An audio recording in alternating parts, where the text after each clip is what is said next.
ladies and gentlemen, and welcome to HCS Pro Talk, your weekly Halo esports podcast. This is episode 72 for the week of May 7th, 2019. And before we get into any of the introductions, over the weekend, Will, it was May 4th. Do you want to say the thing that everybody says on that day? No. Do you want to say the thing that people start saying on May 5th? No. My name is Josh, aka JK Fire. I heard it enough over the last couple days. I'm good. That's perfectly fine. And this week I am joined by, in the old/new/old/new/old space, Will, aka I am Mr. Mayhem. Will, how are you on this beautiful Sunday afternoon? I'm doing good. Got some errands ran this morning. We're in the process of moving back again, so stuff spread everywhere. We need to reorganize and re-put everything away. Probably be happening soon. It's annoying. Probably be happening soon. You know, we'll see. Might just live out of a suitcase for a while here. Oh no. I mean, you're clearly in a room. Yeah. Yeah. It is what it is. How are you, Josh? I am swell. I'm tired, but, you know, it is what it is with a kid. So yesterday, little baby update, and no, we're not going to talk. Well, actually, yeah, we can, because it happened today. My baby was slightly constipated again. My baby took a shit today. It was great. There you go. It's my baby poop talk for the week. Justin was asking about it, right? I think. Yeah, you're welcome. No, but seriously, for the first time, my newborn child slept 8 full hours through the night, which is pretty awesome. It did not happen last night, but it happened 2 nights ago. I knew it was going to be like a one-off situation, but I was really proud that it happened. We planned it out perfectly, and it worked. Yeah. I saw that she is now rolling over, but she scares herself. Yes. And cries when she rolls over. Yep, so she can roll from her stomach to her back. She cannot roll from her back to her stomach yet, which is good. But yeah, she cries all the time. So I don't know if it's a direct extension of her turning herself over, but she just cries all the time. So, you know, right. Babies, you know? Yeah. Other than that, had my review at work last week and got a nice raise. So Ooh. Pretty happy about that. Very nice. Yep. But yeah, it just means that we're just going to have fun in Chicago. Party it up in Chicago. We're going to party up in Chicago and in Vegas next year for you. Can't wait. I can't wait either. But yeah. Should we talk about what's going to come up on this episode? Yeah. What do we got this week? First and foremost, we're going to be taking a deep dive into some MCC on PC news that came out. Oh boy. There is a lot, and don't worry, Will, I trimmed it down because there was a lot. Like, that article is massive, okay? So don't worry, we trimmed it down a little bit. We have tournaments that got announced, including another DreamHack one, AGLA, and The Bad Guys. Stay tuned for what that all means. Will was like, I don't know what The Bad Guys is. Nope, I'm a little, well, what's going on there? We'll just wait and see. And then we had some tournaments getting recapped, including the Halo Draft League weekly matches, the Team Respawn Halo Wars 2 Fire and Ice tournament, the UGC DreamHack Qualifier number 3 tournament, and the Europa Halo Team Takedown number 1 tournament that took place. And then finally, we have our weekly topic, which is Unpopular Opinions Competitive Halo Edition. So we talked about Unpopular Opinions, like just general Halo, a while ago. This is directly in regards to competitive Halo. So we'll see what the community has in regards to that. We'll see what we say about it as well. But before we get into any of that, Will, what do we usually start the show off with? Roster Mania! Let's get into some Roster Mania. Again, this is a segment where we go through the rosters we found throughout the week. And I butcher some names. Yep, exactly. So, as always... What? And I laugh at you. Yeah, he's always laughing at me. Let's start with the DreamHack Dallas free agent list again. Yeah, let's go. We have the OG Killa, Jay Weezy, Gohan, Coco the Janitor, Galloping Elk, Easy, Exile, Sterling, Crewman, Assertive, Deadlie, Hypo, Protein, Slurshot, Poseidon's BR, Cool Ranch Senpai, Joy Slays, Quicksilver, Bulkasaur, Exocide, Venom, Adane, Elvistico, Gunstrafe, Chronology, Senshi, Most Dope, Hosty Shots, Kaiul, Stinger, Insom, Nifty, Saber, Beerbelly, Gazerk, Talent, and T-Man 797. It still sounds like more people. A couple more names in there. Yeah. So, good to see. If you're looking to pick up a teammate, look there. Snatch some people up, guys. And some of these teams that are looking for players might want to look on this list. So here we go. It'd be funny if they're just completely disregarding the actual free agent list. Yeah. They're like, no, we don't want any of them. So let's go through these teams looking for extra players or more players, whatever they need. Display and World Famous looking for 2 more. Flamehead, Only Toxic, and Engage looking for 1 more. We have Takedown, I Always Slay, and Daffy looking for 1 more. Tosh and Berserk looking for 2 more. Eon and Shreds looking for 2 more. Hilly and CE and Catastrophe looking for 2 more. Drizzy and U-Day looking for 2 more. Neutralizer, Schooliage, and Pawsey looking for 1 more. We have Zydo and Honorless Gaming looking for 2 more. Icon and Jesse Sayal looking for 2 more. We have The Real Vital, Obnoxious, and Combonified looking for 1 more. And that does it for the DreamHack Dallas free agent list and team list. We do have an addition to Lux Gaming. We do. So they said they were going to be building around Gilkey. Yes. And now Rain has joined them. Good pickup. The tweet from Lux states, "We are proud to announce our newest addition to the Lux Halo roster." At his, if you want to tweet him, it's at Seattle Rain. He'll be joining Gilkey as the second addition to our DreamHack Dallas roster. # be a king. And a nice little graphic welcoming Rain to Lux Halo. So congrats on joining the team. Yes, very good pickup. I like Rain's playstyle. I liked him during Halo 5, and we know he's played Halo 3, so I have no doubt that he is going to excel on the new team. And now we're just waiting for those other 2 announcements. Yeah, we would like to see this team get together and start practicing as soon as possible for DreamHack, because it's what you need to do to gel. Exactly. So. Hey, Lux, where are the other 2 announcements? They're working on it. I just want them. I just want to know who else on that roster. That's all I want. So I can announce more names. Exactly. Yeah. Yeah, but you'll know who they are. Hopefully. Well, maybe. Who knows? Maybe they're looking at that free agent list. We'll see. All right. We have Jimbo's team. So over on Twitter, it looks like Jimbo, Riots, Respectful, and Flux. Jimbo tweeted, "Still looking for an org to represent for DreamHack Dallas and the future HCS. DM us if any of you are interested for more information about our roster." So they're looking for a org to represent and get them over to DreamHack. Exactly. Looking to take a trip across the pond, compete at the highest level like they usually do. And it's good to see Jimbo wanting to compete still. I like it a lot. Sure. Another roster is Unify Esports. This includes Crane, Polarize, Blitzky, and Palshi. Pula! You gotta get rid of the Pula, man. He's over it. He's past it. Nope. It's there. Palshi, a.k.a. Pula, a.k.a. Love Hate. Sure. Is that what we're gonna do? That should be his Smurf name, Love Hate. A.k.a. Main. Main? What up, Main? Yeah. All right. But yeah, looks like a new team, Unify Esports. Good shit. Yeah, the tweet came out just literally earlier today. And so I'm like, oh, perfect timing. I can include it in the show notes. There you go. In other words, thank you, Unify Esports. I appreciate you. All right, we're going to go through the UGC DreamHack Qualifier 3 rosters. So you might notice some shakeups or moves here. There's a lot, so get ready. We'll start off with Simplicity. This included Wily Coyote, Coolidge, Neutralizer, and Titan. We had Silent Grind, Tizoxins. I'm sure it's supposed to be just Toxins, but there's sure. Railzer, Ultra Instinct, and Takedown. Senpai Esports, Tosh, Flash, Berserk, and Saber.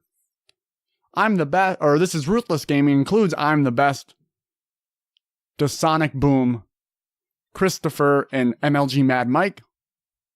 We have Team Rain, which was Bandemonium, Janitors BR, The Reaper Life, and Elvis Now, or Evil Snow, however you want to read it. I think it's Evil Snow. I think it's Evil Snow too, but I like Elvis Now. Like, I need some Elvis now. But did you... did you...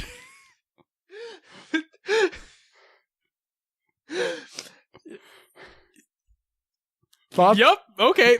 I mean, it's not how it's spelled, but I cannot argue with wanting Elvis Now. I cannot. It's Evil Snow. I can't argue with that. Guys. I love it. It's just how my dyslexic brain read it. That was so amazing, because I want Elvis Now, too. All right. Rated R Esports includes Clown Lee, Just Improve, Brandon, and Pandalicious. We have... I don't know how to say... I'm stuck. Just give it your best shot. Modafinil. There you go. Which includes Lil Avian, The Main Slayer, Kadaddle, and Z Brett. We have Lobos, which includes Pixelized, Torres, In Reality, and Rux. We have Last Minute Squad, which was I Chase, Electrify, Godflow, and Swiper. We have Kill Them First, which was Elderly Chief, Monk, King Abyss, and Luminosity? That's what it looks like. And also King Abyss on there. That's good to see. Shout out to you. We have Cream Esports. Cream Esports is a player. Nemesis, Pope Bum, and Bum Sauce. We have Aspire Esports. Kooky Cooks, Slightly, Xanoboy, and Zavir. We have Aggro, which was Rippin' Jesus, Ja, Elitus, and Young Serve. Let's see, we have Sherpas, which was Milky Milk, Joey Clutch, Thurlian, and Wolf. We have Sherberts, which was A Galaxy, Exemplified, Shame, and Jazero. We have Same Time Next Week, Invincible, Shady McGrady, Unknown Titan, and Premiere. We have Regulators, which was a Savage Cat, Sheezy, Rengar, and Vulcan CR. We have Reciprocity, Lunchbox, Snipe Down Roy, and Pistola. We have Pretty on Prom Night, Weekachu, Trevor Wagonhalls, Burton, and JT the Bear Cub. We have Team Old Men, which is Piles, Thuggish Killer, Arcanum, and Blaze. We have Nasty with Rifles. This is Ultimega, Woog, Too Sick, and Supple. We have Team Mass Kids, Legend, Rooney, Dempsey, and Gunstrafe. We have Heartless Ambition, included Kyle, Flazin, Desiting, and Sabinator. We have Guardians Gaming, Queen, Black Halo God, Common, and Its Name. We have Duo 1 plus, or Duo plus 1 plus question mark. This is Obnoxious, Vital, Combonified, and Mission Hockey. We have Demigods, Warrior Demigod, Bob's Ambition, Ravage, and Glock Type. We have Crux, which is Royal Blood Live, BR Shots, Toy Soldier, and SWAT Fanatic.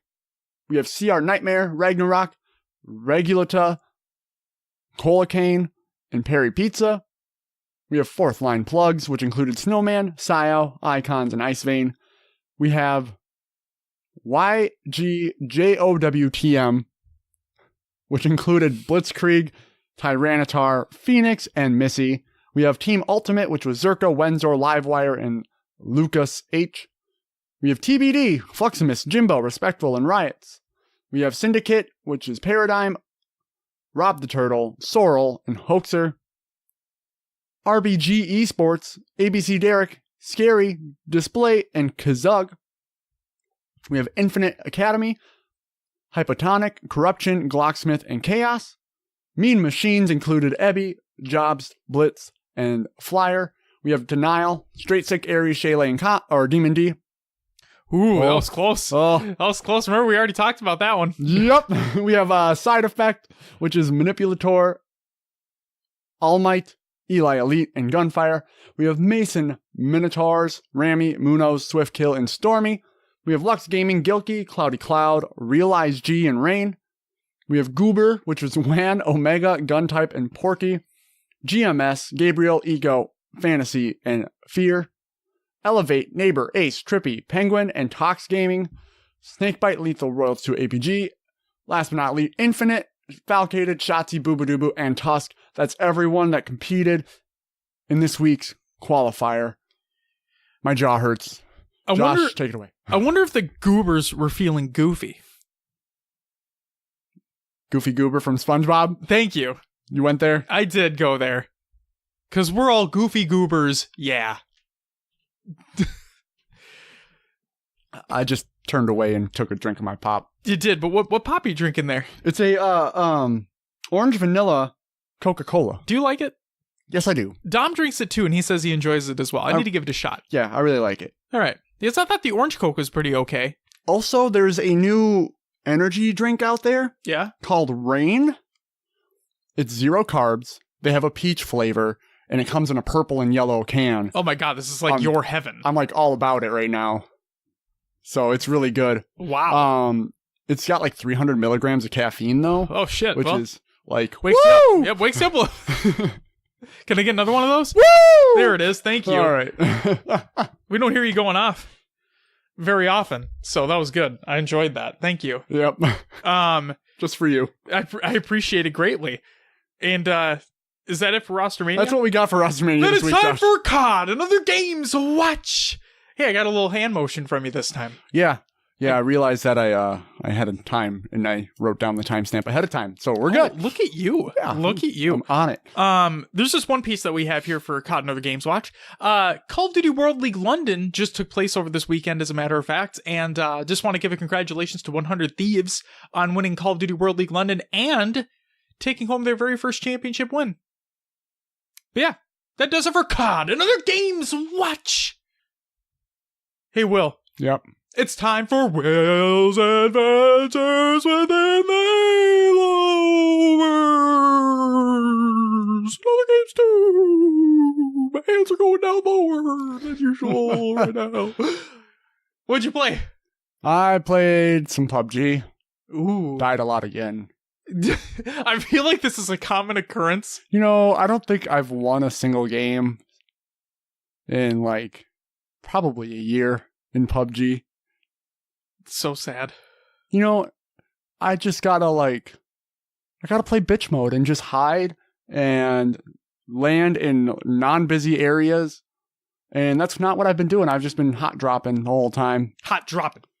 Hot pockets. Played some Rainbow Six. It's fun. It's frustrating. People are too good at things. You can get better at those things, though. I try. I try, but I don't. Okay. And then played the anniversary update of Sea of Thieves. Very nice. We'll talk about it a little bit more. Yes. In a minute. Yes. I've still been craving to play Halo, but Xbox isn't set up yet. That's next on the list to do. So that should have been your first priority, Will. Okay, I could have just left the podcast set up till last minute. How long does it take to set up the Xbox? 2 minutes? Probably. Yeah. I gotta run another Ethernet cable, though. Oh, God. It'll happen. It will. And then you'll be on Halo. Yeah. Yeah. Yeah. Yeah, yeet. What did you play, Josh? Will, I played some Final Fantasy 14, completed my first dungeon. I'm level 20 now. The game's still great. I also played Sea of Thieves. I know. I played that game. The game I thought I'd never play again, but what'd you think of the story? I like it. You played one of the missions, right? Twice. No, it was once. Oh, right. You just had to go back. So you got your keys? I was an idiot. And I bet Dom told you all about this. I heard all about it. Yeah, I bet he shit on me for this. That's fine. Whatever.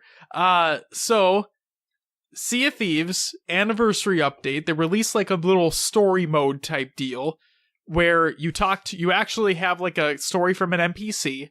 And you have a book, and the book has, like, it's gives you clues. Yeah, it's a little story. It's a story, but it's not like directly like go here, do this. Exactly. Yeah, it gives you hints, it gives you clues as to where to go. And yeah, I thought it was well laid out. So you have to get a relic, a boar relic, was the one we were going for, and my buddy Eddie, he picked it up and he was showing it to me and I took it from him. And then I forgot that it doesn't go in my inventory. If I press the button, it just drops it. So this is about midway through. Okay, this is midway through the mission. We finally get the relic, and we're doing great. We keep going, and we're getting treasure along the way. Everything's great. So eventually we get to the island that you actually should be going to put the relic into, this little spot that opens up this door. Okay? I didn't have the relic anymore. And I got a lot of shit for not having that relic anymore.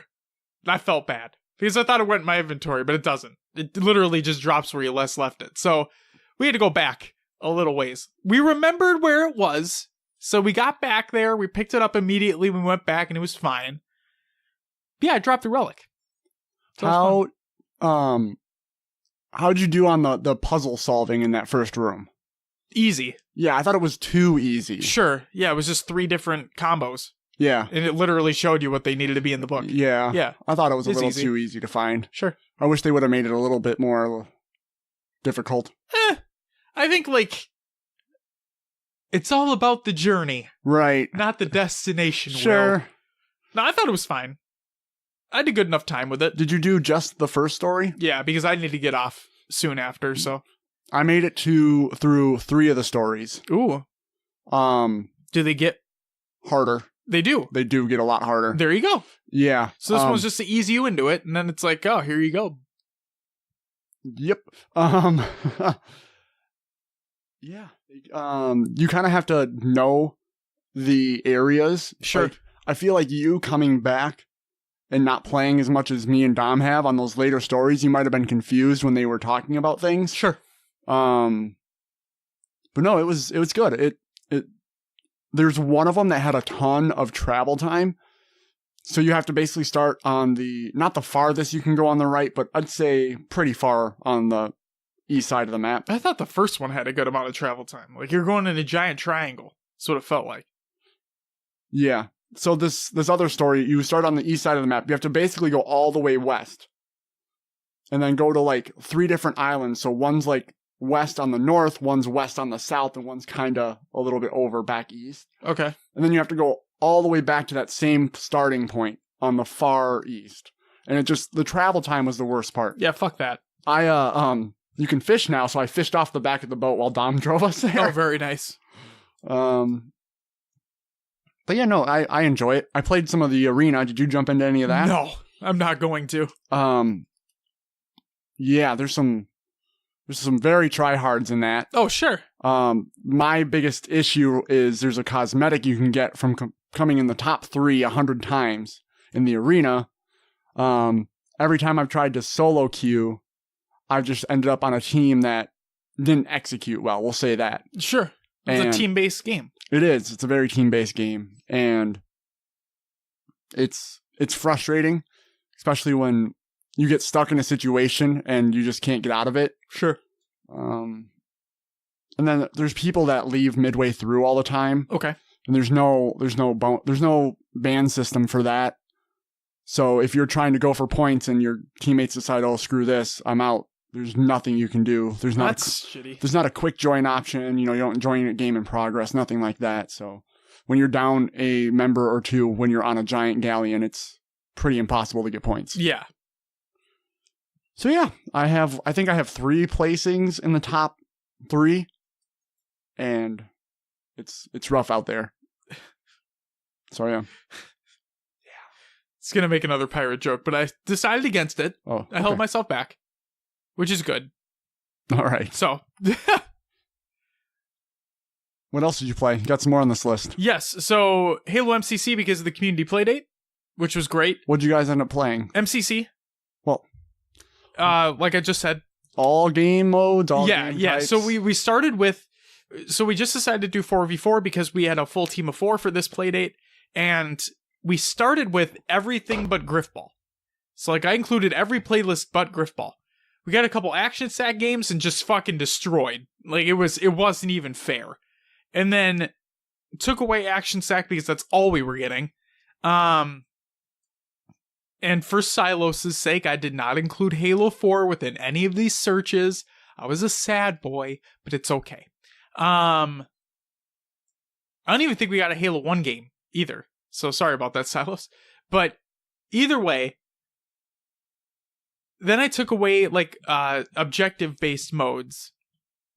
And then it was just Slayer, SWAT, and Snipers that we played. I think we lost one game. Out of every game we played, I think we only lost once. And it was a CTF. Halo 2 Anniversary on Shrine. I think that's what we played. I think that's what it was. But yeah, I think we only lost one game. It was crazy. Like, we played really, really well. So it was a good time. I was happy to play Halo again. And then the only other game I played, which was just today, before coming over here to record, was played some Witcher 3. Did you jump into a game you had already started, or did you start new? I had done a New Game Plus already, and so I'm just continuing with that. Okay. And I'm at the very beginning. I'm at the Griffin fight. Oh, gotcha. Yeah, very beginning. I honestly think that's where I am. Overall, that's all I've ever played is up to that first, like, big You should play that game. Fight. It's fun. It's a good time. Story's really good. It's a lot to sink into. Story's really good. I know. I believe it. Story's really good, man. That's what everyone says. It's just a lot of time to play one game. It is a lot of time. And especially with me and a kid, it's going to be even more difficult. But no, I decided to jump back into it. You know, PC has mod support and whatnot. So yeah, I the mods that I have installed I only have 3. You can fast travel anywhere. Because in the game you have like little posts. Yep. You can fast travel between posts, but you have to be at a post in order to fast travel. With the mod, you can fast travel literally whenever and wherever you want. Oh, nice. The other 2 I have are items do not degrade. Because I hate item degrading in games. I just can't stand it. And then, especially in Breath of the Wild, I hate how weapons break. And then the only other one I have is no over encumbrance. So I can carry as much as I want. I just feel it detracts from the game if I get over encumbered and have to go sell shit. I just want to be able to keep going. So. Nope, I feel you. Yeah. Yeah, that's all I got. All right. That's all I played. Should we get into some news? What do you got? First and foremost, Halo Outpost Discovery behind the scenes video. They're talking about how some like the I don't know if props are the artifacts. I think they said artifacts. But yeah, check it out. Really cool behind the scenes video. Gives you a little sneak peek at what you can be excited for if you go to Halo Outpost Discovery. Next up, MCC playlist update for May 1st, 2019 by Postums over on HaloWaypoint.com, and I quote, competitive games. Here's what you got coming. Halo 3, DreamHack Dallas, Halo 3 Free-For-All, 8-player. Free-For-All, obviously. Players spawn with BRs, 110% movement speed, 110% damage, and radar is enabled. The score to win is unlimited, and the time limit is 12 minutes. Matches are played on MLG Heretic FFA. These are the official game settings for the Halo 3 FFA taking place at DreamHack Dallas on May 31st to June 2nd. To learn more, head to dreamhack.com/Halo. Then for social games, Halo 3 Action Sack 8-player free-for-all. Increase the weighting of racetracks and Action Sack for Halo 3 and social 8-player free-for-all. And for Halo 2 Action Sack 4v4, added the Yappening game types, Methane Mosh Pit on Lockout, Ball Grab on Midship, and Brute Shoot on Elongation. There you go. We played Methane Mosh Pit on Lockout. Like, that was one of the games that we played. And it was... we fucking destroyed. Next up, head-to-head, there's a May 2nd update by... Unishack. Thanks, Will.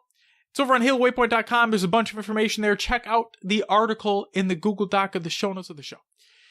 Next up, we have the Halo community update by... Unishack. Thanks, Will. Over on HaloWaypoint.com. First and foremost, Halo 5 Guardians, the May calendar. May 2nd, head-to-head returns to Ranked. It's currently there right now. May 2nd, Halo 3 Classic Throwback rotates in for Shoddy Snipers, which means it's currently in there right now. May 9th, Halo 2 BR Slayer rotates in for Covenant Slayer. May 16th, Core Play rotates in for Halo 3 Classic Throwback, and Warzone Assault goes live for the weekend. May 23rd, Roaming King rotates in for Halo 2 BR Slayer, and May 30th, Castle Wars rotates in for Core Play, and Warzone Turbo goes live for the weekend. One last note for you to mark in your calendars, we're planning on moving to the next arena season on Tuesday, June 4th. That means you've got just over a month to prepare for the summer 2019 season and knock out any placement matches you haven't completed yet. And then, also in regards to Halo 5, the Big Team Battle Refresh. Big Team Battle Refresh is coming this month. Big news. Microsoft Store tournaments will be shifting this month's up a week to May 19th in order to not interfere with Memorial Day in the US. While we have plans to continue these events, we haven't locked in future dates just yet. Stay tuned for more on these local tournaments and subsequent community playdates. Community panels. At every Halo Outpost Discovery location, we're giving you a platform to host Halo-related panels with fellow community members. Whether it's on cosplay tips and tricks, a roundtable discussion on For Honor lore, or how-to on becoming a Halo content creator, we'd love to help you share your knowledge of the rest of the community. Once you've got a topic in mind, visit HaloOutpostDiscovery.com to begin your application. Submissions for these community panels are open until the end of the month, May 31st. And just a quick update. Shout out to Duststorm of Podtacular. A, phenomenal podcast, and B, he has put in submissions for not only Chicago, but other locations as well, but will be at Chicago.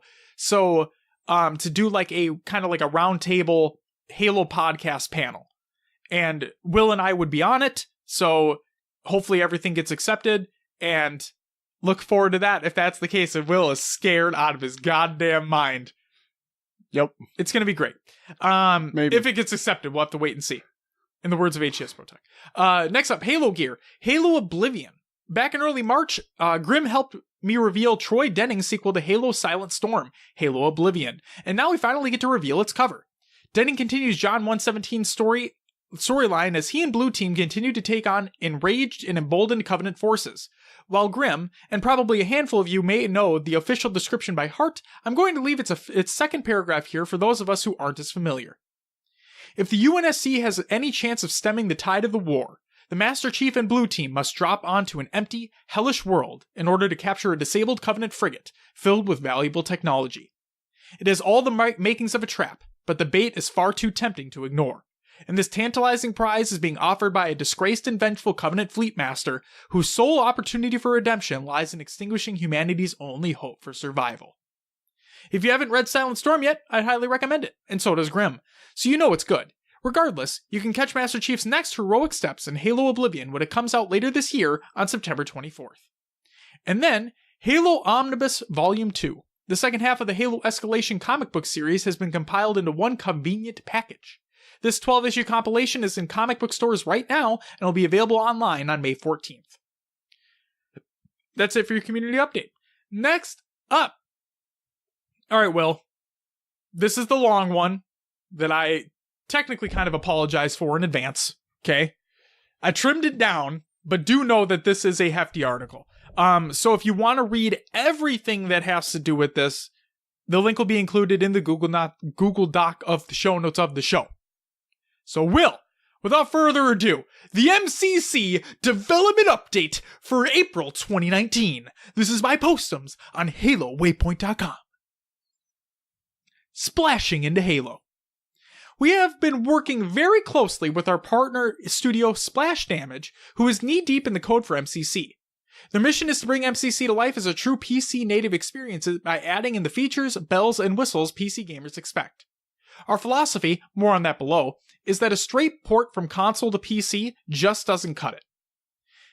MCC needs to be authentic to Halo and the PC platform. The team has greater ambitions, and we know PC gamers demand and expect more than that. Some out there may think it's just a lot of copy and paste to get things to work, but making games at the quality level players expect is most definitely not that simple. A project can have hundreds or even thousands of people working towards one central goal: creating fun. It is a beautiful and unique process that each studio handles with finesse and flair that helps create a unique brand of magic. Joining us today to talk a little bit about this is George Wright, a senior producer from Splash Damage, who will offer an update on what the team has been working on. So, let's dive on in and peek at what it's like to bring the vision we have for MCC on PC to life. So, overall, how is development going? George Wright states, "Development is going well, with Halo Reach already in a playable state. However, we have a very high bar for where the game needs to be, so we have a lot more work to do before it's ready to ship." Next question. As you've dug into the Master Chief Collection's codebase, has anything caught you by surprise? George states, "Looking at the game code, one of the surprising things to consider is how much of the original code from the classic Halo titles endures throughout the years. There have obviously been tons of improvements with each title, but you can see the core DNA hold true throughout. It's quite a testament to the original designs that are still keeping us hooked 20 years later. It's also super interesting reading all the comments in the code. It really tells a story of Halo development over the years. There are a lot of funny moments to be had reading some of the expletive-laden late-night comments. Looks like people at 343 like to swear. Next question. What is the most challenging aspect of bringing MCC to PC? George states, a lot of the challenges revolve around the sheer scale and the age of MCC. To start, even though the games are older, there's still a lot there. 8 game releases and over 7 terabytes of data. Special shout out to our IT department for the stack of new hard drives. There are multiple game engines, even non-Halo specific engines, with their own differing programming styles, and contributions have been made by various dev teams over the years. This means that there's a lot of complex content to analyze before we could properly get started. Each game was also developed for a very specific set of hardware and software requirements, and we need to harmonize the games so that they're performant on contemporary PC setups, and then start adding the features that players have come to know on PC. A lot of the tools used to build each title no longer exist, so we need to reconstruct and repair these systems to make them function correctly. The games were built using older development techniques, so it's been an interesting challenge for a lot of us to use modern AAA development to go back to the old ways. A bit like the difference between building a skyscraper and restoring the Sistine Chapel. The next question. What is your key priority and focus? George states, a big focus for us right now is getting the input system feeling right on PC. There are a lot of components to good FPS control on PC, including fully remappable controls, minimal input latency, broad device support, and more. We're also focused on adding some advanced input functionality and are currently testing out the ability to create custom mouse acceleration curves. This will allow very detailed tuning possibilities for mouse movement that many should be excited about. The next question. Can you share a few details about some of your recent accomplishments and milestones? George states, we're working on a major overhaul to the MCC user interface. We've completed the visual designs for the new system, but the rollout of this new UI will be gradual. It's an incredibly labor-intensive task to replace the old system and have it work alongside the new tech, but it will be worth it. The new UI will bring a lot of benefits to players. Aside from the fresh lick of paint, the interface has been improved so that it works well with both mouse and gamepad. We're also looking at restructuring the menu so that it supports the new features we're adding to MCC. The next question. What's next in terms of big deliverables and milestones? George states, looking ahead to future milestones, one of the new features we're delivering is a progression system for MCC. Initially, it'll be a straightforward and familiar system that allows players to track their Halo gameplay experience and unlock rewards. Our plans for progression are much wider, however, and we have a few things up our sleeve that we hope will really engage the whole Halo community.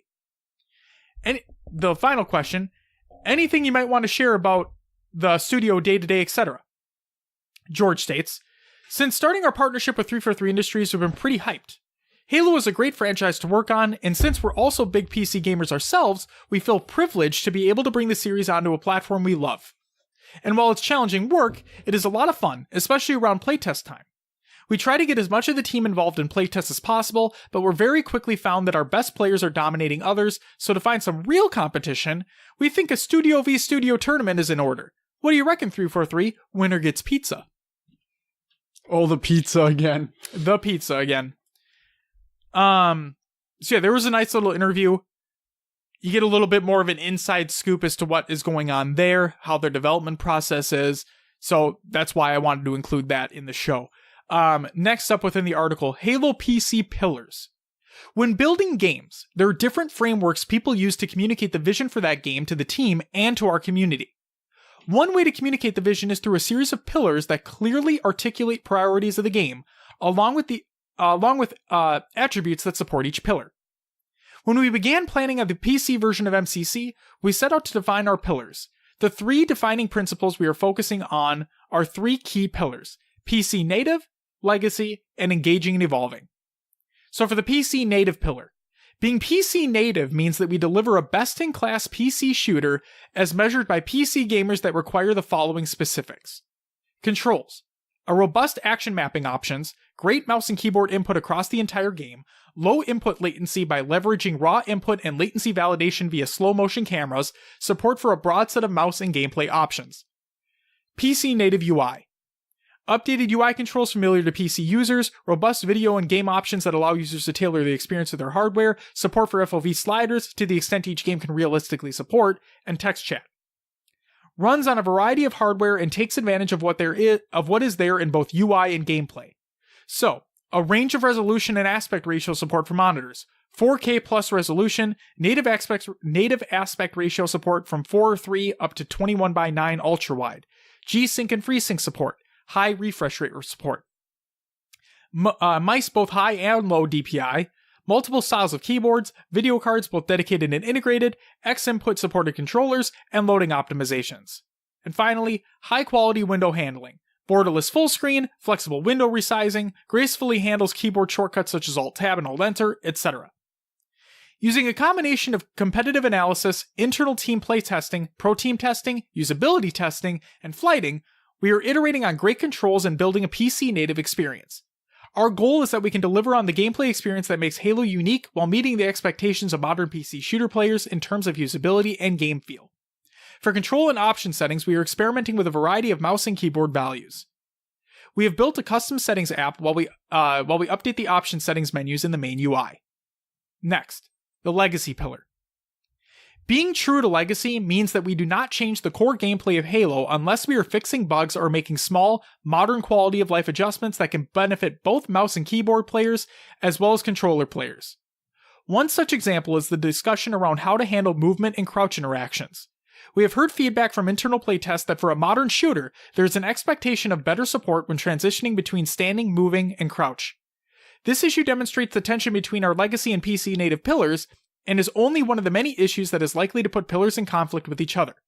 As we discover more and more of these issues, we will make decisions based on a combination of data, community feedback, and prioritized design goals to deliver the best experience across input methods, playstyles, and player expectations. Once we begin flighting the game to a larger audience, we will continue listening for thoughts on this issue and see if there are additional reasons to move forward or to discard this idea to see if it fits with our legacy pillar. We also need to be mindful of the fact that we will have players who prefer a mouse and keyboard for Halo and other players who will prefer controllers.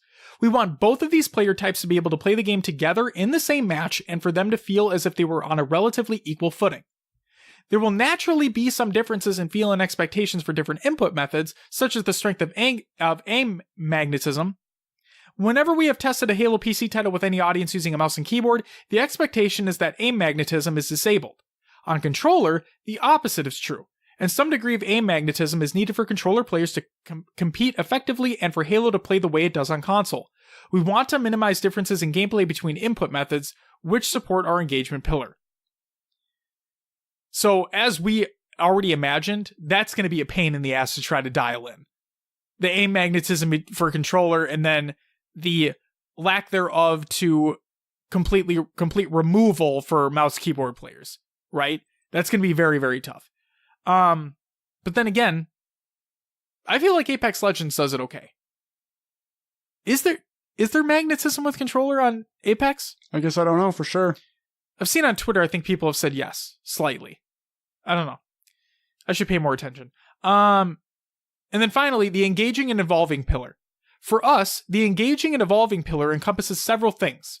And for the purposes of this blog, we are referring to the need to build for growth and ways for people to play together across input methods. Our engagement pillar also encompasses the beginning of our journey to evolve MCC over time. Because we are updating older games, adding an FOV slider will naturally have some limitations to the range that is possible in the short term. In the longer term, we may be able to include a wider range of values. Some of the other PC native additions, such as higher frame rate, may take additional time as we learn about the side effects of rolling these features out, and they may need more time to cook in the flighting rings before we're going out into the full retail audience. Making the UI for MCC more flexible for the variety of monitors and aspect ratios on PC will also take some time. And we will prioritize the areas that impact the core user experience core flows before moving into less frequently visited areas. We will make a better game together, and we hope you will come along with us on this journey and share your experiences and feedback. Our engagement pillar also encompasses our all-new progression system. Our goal is to deliver a system that captures the spirit of progression in Halo Reach, but delivers it in a more modern way. Think leveling, seasons, and unlocks. More details will be coming in a future blog. Please look forward to it. We're almost done with the article here. Next up, a positively passionate postums. After many months of planning and years of preparation, we are happy to announce a brand new Halo support site. To improve how we listen to the community, we have built an entirely new support page that will eventually replace our Halo Waypoint support forums for specific titles. Participants of the Halo Insider program will be the first to interact with Halo support and work with us as we move towards providing these new tools for the entire community. The goal of this is to allow for an all-inclusive place for players to share high volumes of feedback, submit streamlined tickets around technical issues and bugs, and provide informative articles and resources to keep players up to date on known issues and development priorities for Halo titles. There's a whole lot of science behind this effort, and the community team, publishing team, a user research team, Halo Infinite's director of player voice, and overall studio leadership team are all very excited to let the community take it for a test drive. We'll be flighting the new Halo support portal in parallel with the game flights as we iterate, improve, and expand to prepare for prime time at retail launch. And finally, Halo Insider Update. While the 343 publishing team and our partners at Splash Damage and Ruffian have made great progress, there is still a number of items to work through before we feel we're ready for the first public flight. While flights are obviously work-in-progress builds, they do require a certain level of polish and functionality to ensure that players can have a successful, enjoyable session, and that the team is able to get the data they need to validate the flight.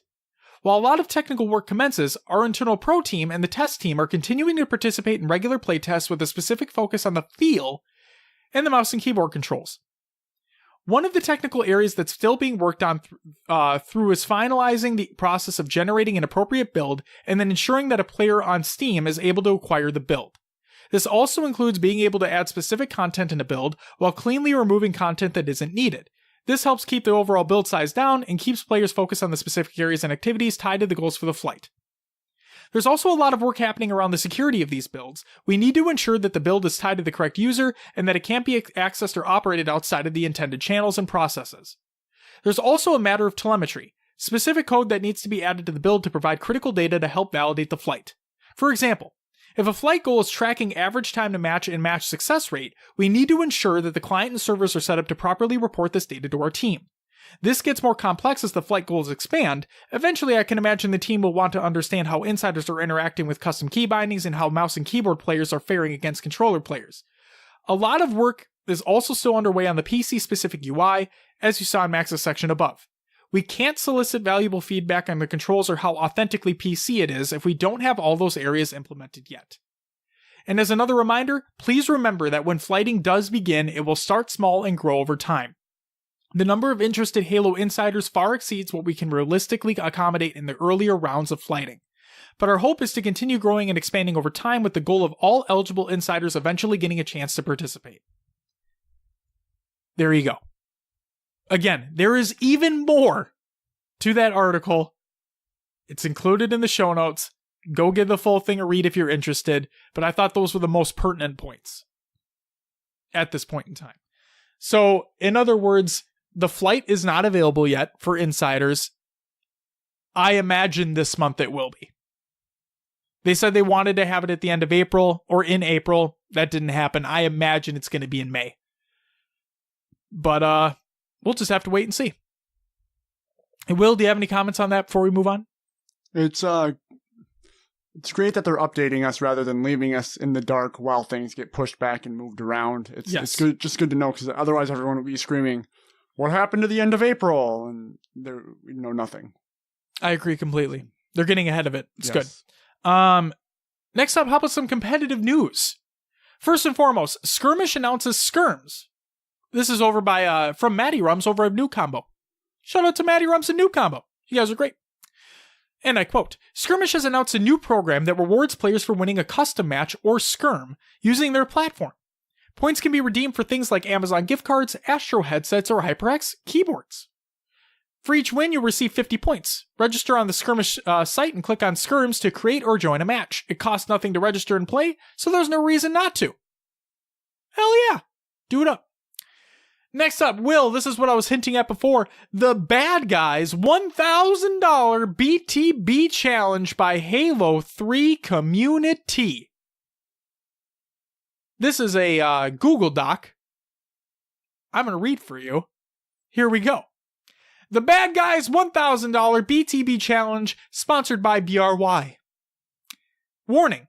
Read the following rules before accepting this challenge. All rules are presented up front. Failure to comply with these rules, such as not having all Halo games downloaded, may result in a disqualification.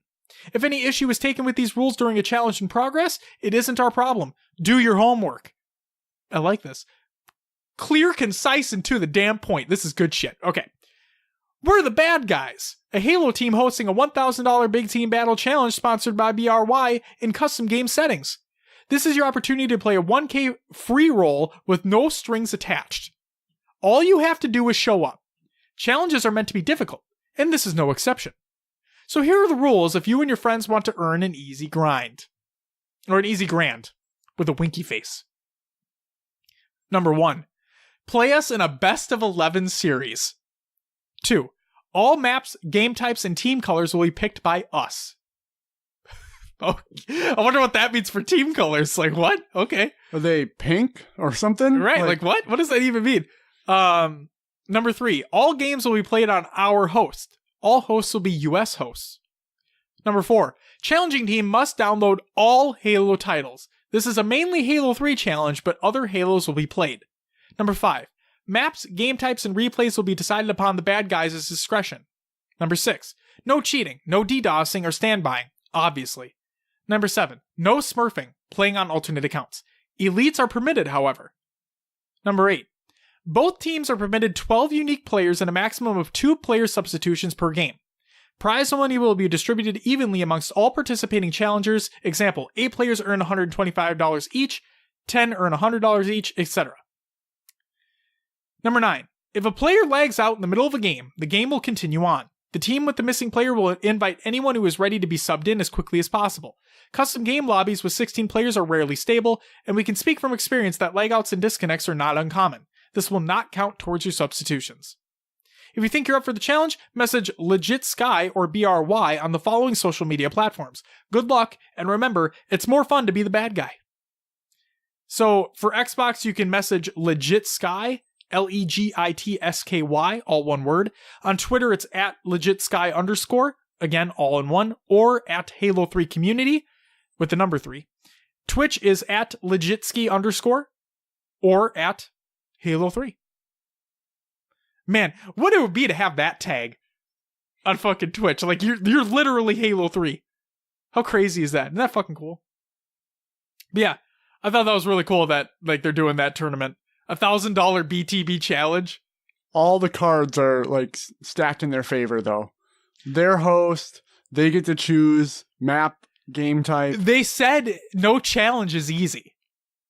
All right? So, I mean, they got to make it interesting. Right. And they said all modes, too. I wonder what entails. Probably, like, if it's Capture the Flag, Slayer. Fiesta. Super Fiesta. I'm excited. I'm really excited for this. I think it's going to be a good time. I hope they just throw some, like, weird-ass curveballs in there. Just to be like, what the okay. Low grav or something? Yes, just throw something in there. Something weird. Oh, man. All right. Next up, the DreamHack Dallas announces a $5,000 free-for-all. We hinted upon this earlier in the episode. This is a tweet from DreamHack Halo, and I quote, "What's this? A Halo 3 free-for-all side tournament coming to DreamHack Dallas? $5,000 up for grabs? Sign-ups on site will open on the morning of June 1st. First come, first served basis. You won't be able to participate if you're still in the main tournament. More info to come." Womp womp. Next up, the next HCS Grassroots members have been announced. This is a Halo Waypoint post. I almost had to tweet. It's a Halo Waypoint post over from HCS, and the 2 individuals are, or should I say, organizations are, Europa Halo and GT Halo. In other words, Greater Toronto Halo. Congratulations to you guys. You guys are fantastic. You already know that. And it's good that you guys are getting representation that you should be getting in the first place. So yeah, congratulations. Next up, the AGLA, American Griffball League of America, All-Stars and Player Awards have been announced. This is a post over by Rage over on playgriffball.com. And I quote, "Hey everyone. As the AGLA Winter League 19 season comes to a close, it's time to recognize the players who have played exceptionally well throughout the season. In addition to the All-Star team, we have a variety of awards players can win, including the Best Tank, Best Runner, MVP, and more. The AGLA Winter League 19 All-Stars. The All-Star team was selected with a two-step process involving captains' nominations and public voting. Team captains were allowed to nominate update players to the All-Star team, excluding their own teammates to avoid a very clear bias. The administration then took the most commonly nominated players and awarded them the first roster spots on the All-Star team. The remaining players that were nominated were added to the public voting poll to decide the remaining roster spots. A total of 10 players made the All-Star team, 5 of which were selected by majority nominations and others by voting. Here is your AGLA Winter League 19 All-Star team. You have Rage More Nerd from Shadow Realm, Silva from Rooster Bucks to Blow, I'm Shad from Our Lady Tuna, Digital Pain from Way to Fail, iRobot 9000 from Straight Griffin, Ace B Silent ND1 from Shadow Realm, El Diablo 230 from SML08 All-Stars plus Gazink, Gilded Grams from Straight Griffin, Saints the God from Our Lady Tuna, and AJ the Juice Main from Rooster Bucks to Blow. Player awards. This season, award winners were chosen by the administration. The usual awards have been around for years. Are present except for the top sword of the season due to an inability to accurately record sword statistics. Due in part to the lack of a top sword award, the administration has added 6 new player awards to further recognize players who have stood out in a unique way. Here are your award winners for the AGLA Winter League 19 season. MVP is Silva from Rooster Bucks to Blow, league champion, 20 goals with a plus 352 spread, a 1.31 KD, 57 total sprees, and 74 carrier kills. Best Tank, Rage More Nerd from Shadow Realm, a plus 498 spread, a 1.5 KD, 65 total sprees. You had the Best Runner, iRobot 9000 from Straight Griffin, 60 goals, 3.33 per game. Crazy statistic. The Best Hybrid, Silva from Rooster Bucks to Blow, second winner. League champion, 20 goals. We already talked about all that. Best defender, El Diablo 230 from SML08 All-Stars plus Gazink, 89 carrier kills. Defended quite a few people. Playoff MVP, Silva, again from Rooster Bucks to Blow, with 9 goals and a 1.39 KD in the playoffs, 46 carrier kills, all in 9 playoff games. Crazy. Unsung Hero, the MVP among players who missed playoffs. It's Rain and Men's from TBD, with a plus 128 spread, a 1.15 KD, and 47 carrier kills. The Rising Star Award goes to Blutzy from Never Let Go, with 9 goals, a plus 150 spread, a 1.15 KD, and 34 carrier kills. The Most Improved Award goes to Mungo Pungo from Our Lady Tuna. The Most Underrated Player Award goes to Elementary from Collateral Damage, with a 1.13 KD and 22 carrier kills. And last but not least, the final award for Comeback Player of the AGLA American Griffball League of America Winter League 19 season goes to... Can I get a drum roll, please, Will? Trick from We Respect Hose with a Z, with a plus 303 spread, a 1.29 KD, 46 total sprees, and 40 carrier kills. Here are your statistical leaders from the Winter League 19 season. Most goals, iRobot 9000 with 60, The Corn Ninja with 58, and Priest XYZ with 47. Highest KD, Rage More Nerd with a 1.5, I'm Shad with a 1.45, and Digital Pain with a 1.34. Most medals, Digital Pain with 2,045, but Diablo with, again, 2,045. So it was a tie there. And then Rage More Nerd with 1,935. Most multi-kills, Silva with 351, Active Hate with 335, and Rage More Nerd with 324. Most carrier kills, El Diablo with 89, Silva with 74, and Ace B Silent ND1 with 61. And finally, total sprees, Rage More Nerd with 65 and 5 killing frenzies, Silva with 57 and 1 killing frenzy, Trick with 46 and 1 killing frenzy, and AJ the Juice Main with 46 and 1 killing frenzy. Congratulations to all the winners. But, Will, we're not quite done yet with the AGLA because, Will, we have the AGLA American Griffball League of America Summer League 2019 Draft League signups that are currently open. This is a post by RageOnPlayGriffball.com again. And I quote, "Hey everyone, it's time for another season of the American Griffball League of America. And it's the first time in league history, this season is going to be a draft league. This means you don't need a full team to sign up. Simply fill out the sign-up form for yourself and you're in the draft pool. If you would like to be a draft captain, there's an application in the sign-up form. Once captains are chosen by the administration, a draft order will be determined and the draft will begin immediately after. The draft offers players a chance to be on new teams with new players ranging from the newest members of the community to 10-year veterans who have been around since the earliest years of the league, so don't miss out. Don't forget to join the community Discord. The league lives and runs on Discord. Sign up for the AGLA Summer League 19 Draft League in the form that's included in the article, also in the Google Doc of the show notes of the show, and you can join their Discord. We have a link there as well. For maps and game types, all maps can be found in the Run NOK Yard Run MCC Halo 3 file share. It's in the article. You can find it there. Don't take my word for it. Press X on the roster page, select your name in the My section, select Find Player, type in the name to download the courts. The new standard 4v4 court is Foundry Court, and the new AGLA live stream and NH Court with teleporter starts is AGLA Foundry. Okay.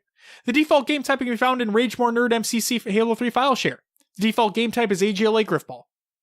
No changes there. Rosters. Team captains will be selected by the administration among the players who applied in signups. Teams will have a roster consisting of 5 players, subject to change based on signups. Captains are responsible for drafting their team, communicating with other captains to schedule matchups, and reporting games.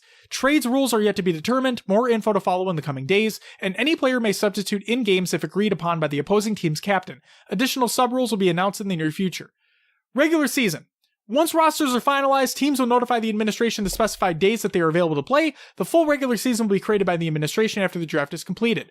Games are almost always scheduled Monday through Thursday between 8 to 10 p.m. Eastern Standard Time. If your schedule is limited to weekends, it is unlikely you'll be able to play in league games.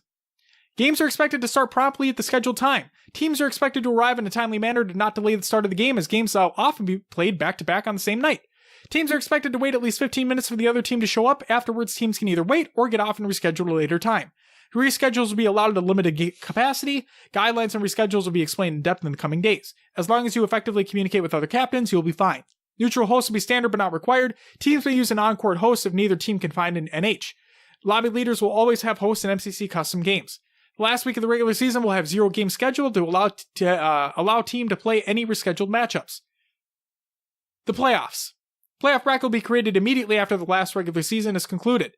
The number of teams in playoffs will be determined after signups, dependent on the number of teams. All playoff series will be best of 3. Player awards will be awarded based on regular season performance. And for the league administration, you have Rage More Nerd, who's a co-founder and admin. You have Sonic Nachos, co-founder and webmaster. Silva is an admin. Thumping Hawk is an admin. Active Hate is an admin. And Priest XYZ is an admin. Will, that's it for the news. It was a lot of reading, but we got through it together. It was a lot for you. It was. But there was a lot of information in there, a lot of worthwhile information in there. But yeah, Will, without further ado, would you mind giving us a recap of some tournaments that took place? All right, yeah, let's start off with the Halo Draft League weekly match results. We had Platinum's Best go up against Snowballing Turtles. It was a 3-0 to Platinum's Best. FTP went up against SVP Coaches. 3-0 to FTP. FTP also took on Where's Venzi. Another 3-0 to FTP. Scars versus Bronze Boys. 3-0 to Scars. Your Bye Week versus Manipulative Smurfs. 3-1 to Your Bye Week. Scarecrow Boat versus SVP Players. 3-0 to Scarecrow Boat. And we also had Addy Estates take on Shooketh Squaw. 3-1 Addy Estates. Wasted Potential took on Shooketh Squaw again. 3-0 win for Wasted Potential due to a forfeit. Where were you, Shooketh? The Flight went up against TLC Gaming, 3-1 to TLC. Reborn versus Bed Bath & Beyonce, 3-2 to Reborn, close game. Addy Estates took on Tall, 3-0 to Addy Estates due to Tall forfeit. Snowball and Turtles went up against Scarecrow Boat. 3-2 going to Snowball and Turtles. And that's it for Halo Draft League results this week. Very nice. We had the Team Respawn 2v2 Fire and Ice Halo Wars 2 tournament results. First went to EOD Spartan Seb and Tenzos. Second went to BTC Hosticide and J Spartan. Third through fourth, we had Power Moe's and Super Squid. We also had Warchild and Dorito AK-47. Fifth through eighth, Crouch Casual and Aimable Cloud. We had Will Kill Oil and Nas Dubsteps. Dream for Life, Thunder Metal 84. Peekaboo returns with Slacker returns. 9th through 10th included Mercenary and Mercenary Kenny. Then we had Delta Take Cover and Breezy 1998. Moving on to the DreamHack Qualifier number 3 results. First place went to Infinite. Second went to Tox. Third and fourth was GMS and Elevate. 5th through 8th, Mason Minotaurs, Lux Gaming, those goofy goobers, Side Effect. 9 through 16, we had YGJOWTM. I don't know what your team name stands for. Maybe you guys should figure that out. I'd like to know. We also had Team TBD, Infinite Academy, RBG Esports, Denial, Ultimate, and Mean Machines. Bracket will be included within the Google Doc in the show notes. So someone had wondered what happened to Team Reciprocity, and I think Maddie Rum said that he believes Snipedown was sick. Oh. So maybe he had to leave, forfeit, or just didn't compete well based on being sick. I don't know, but yeah, they didn't place well at all in that qualifier. So wah wah. Who knows? Moving on to the Europa Halo Team Takedown Tournament results. First place went to Mok Mok, which included Looney, Batchford, Squashy, and Doodle. Second went to Stolly Dagger, which included Alpha 5, Kimbo, SLG, and Shabby Dagger. Third and fourth was Valid Esports, which included Crossman, Hercules, Here's to Know, and Carby. And then also Generation Miracle, Legend Z, Sitka, Kronos, and Novel Capote. 5th through 8th, Not So Vicious included Desire, Luckless, Havoc, and Outcast. Team 4 cards was, I think it's supposed to be Newbie, KL4s, Broken Prom, and Nade Strafes. Kugel Scriber included Through, Assault, Robber's Daughter, and Invasion. And then Les Zinin de L'Espace. What? Quinzuka, Naptime, Musa, and Exajad. Yeah. Zumas. Zumas? You said Musa. I did say Musa. Yeah. Like Zumas. Whatever. It's close. Just rearrange some letters, you know. Yeah, just rearrange. Yeah. Just rearrange letters. So fucking it'll work. Like Zuma. Okay. Got it. And that's it for Europa Takedown. That does it for tournament recaps for the week. Very nice, Will. Thank you very much for reading through those.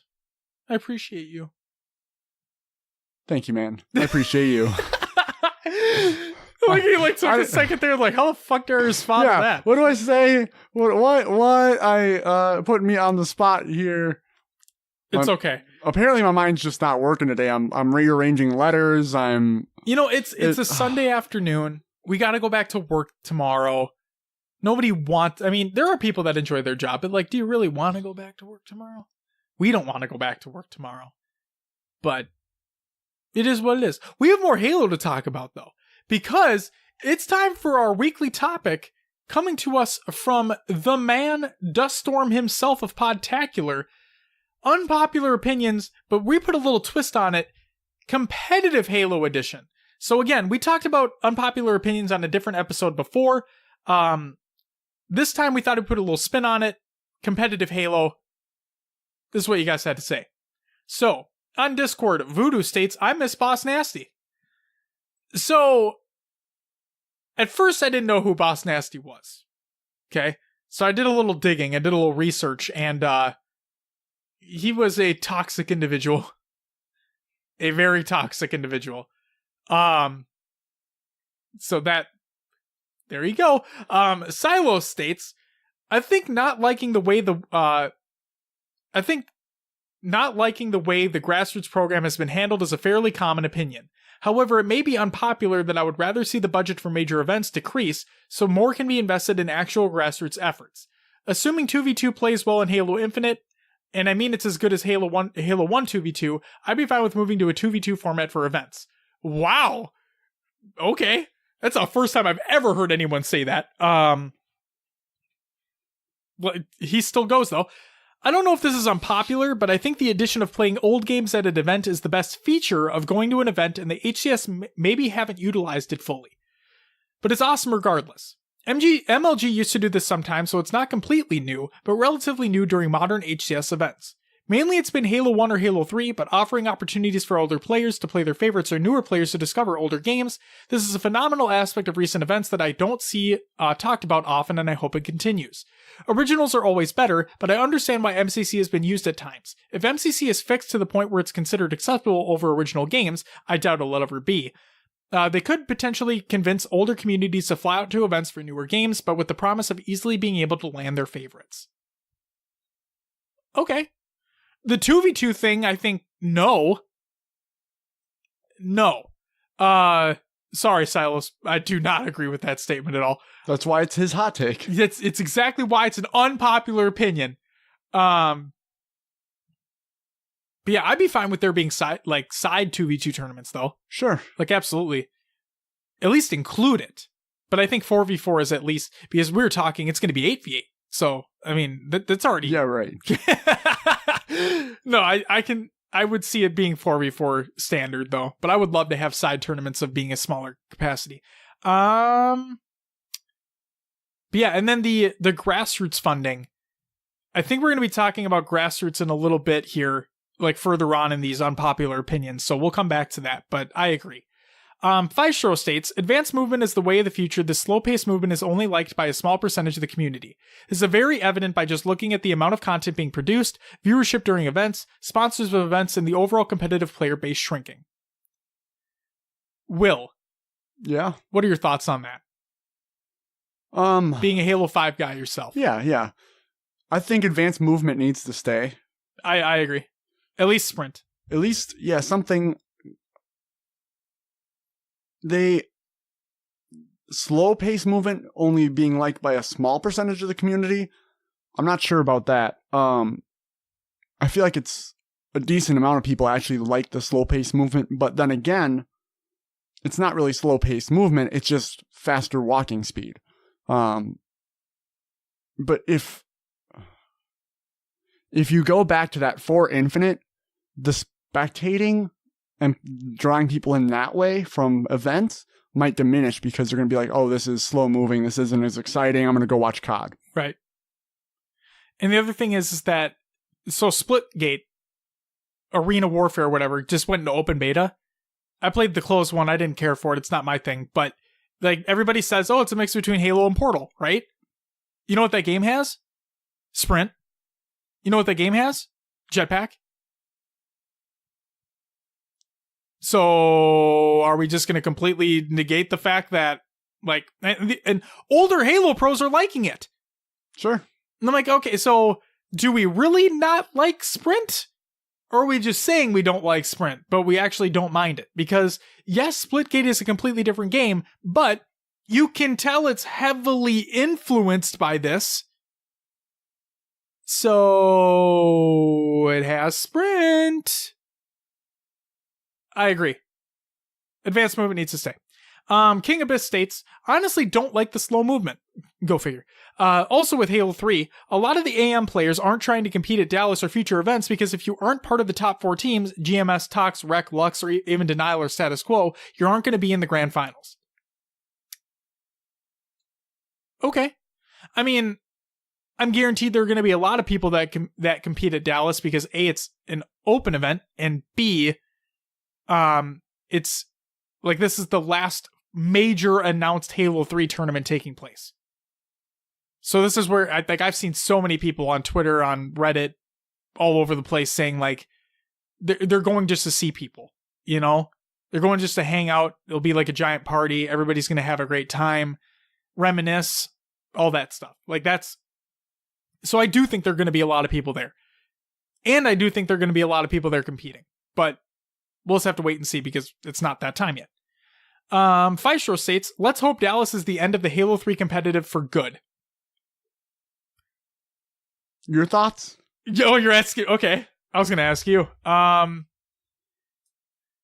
You know my roots with 3. I love watching it regardless. I'm going to say this. I thought that HCS Invitational was one of the greatest events the HCS has ever put on. Like, to be completely honest with you, the HCS Invitational to me was up there with some of the best MLG events that have been put on. The production value, the side things that were going on, the constant viewer engagement, I felt like that was a great tournament. Then we had Gamers for Giving, right? Where there was a Halo 3 tournament there, but that wasn't the main emphasis of the event. Okay? So that was the last semi-big one, and we haven't had anything major in between that time. So I've been drained. Like, I want something new. And so I think that once DreamHack Dallas comes around, and like I'm watching Halo 3 competitively again, I'm watching these top teams and all this, and I'm listening to the banter of the casters, so on and so forth, I'll be back into it. It'll be like nothing's changed. It'll be like, oh, it's the greatest thing in the world. I'm so glad this is back. Given a month after the fact, if they don't announce anything in between then and Infinite, it's going to be like, well, shit. I'm just ready for Infinite at this point. You know, I'm not going to beat around the bush. I'm not going to say that I want this to be the last Halo 3 event because we don't know what's coming after the fact. I could do with more. I'll take more. I just want more. I want more events. I do. What about you? I mean, I can kind of agree. For me, watching, I've said it before, I can see where like people thought Halo 3 was more competitive because it is slow, technically slower moving. You have to jostle for position a little bit more. But the constant battle that it is to get position makes it feel a lot slower. Right. And there's a lot more stalemates in Halo 3 matches. Yeah, and that's...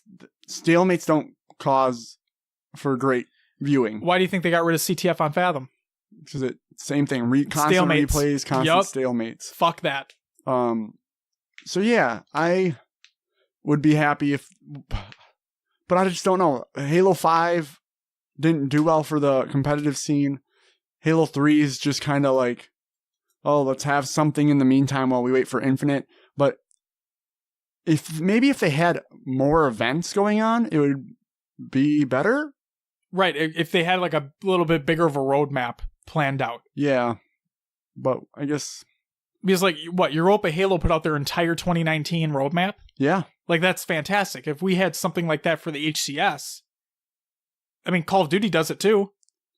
But that's the thing with HCS isn't technically a thing right now. They're supporting other Which is funny because they came back and did the Invitational. Right. It's like, hey, we're not doing tournaments anymore. Oh, we have a special announcement coming up. Oh, hey, we're doing this. Like, I get the reasoning. I thought about this. Here's a fucking hot take for you. Or here's an unpopular opinion for you. The HCS Grassroots program was created because they wanted to have tournament organizers represented, right? The HCS Grassroots program was created so that the HCS didn't have to do anything until Infinite came out.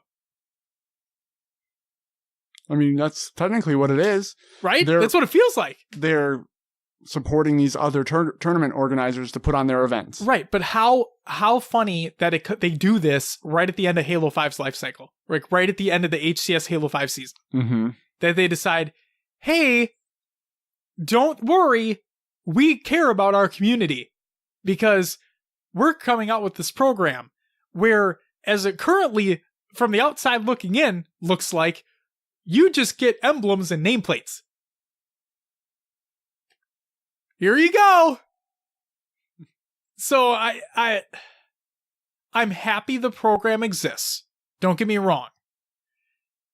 But when all that I'm seeing... No, wait. No. Because they added the prize pool for Gamers for Giving, didn't they? It sounds right, but I'm not 100 on that. And I'm trying to remember if they added to the prize pool of the Halo Classic. I think they did. So they've clearly helped out in other manners. But it just seems to me like, hey, the people on the HCS team are looking at it as, well, hey, now we can just sit back and relax and wait. They went from being a worker to a manager that delegates. That is, I could not have said that better. I literally could not have said that better.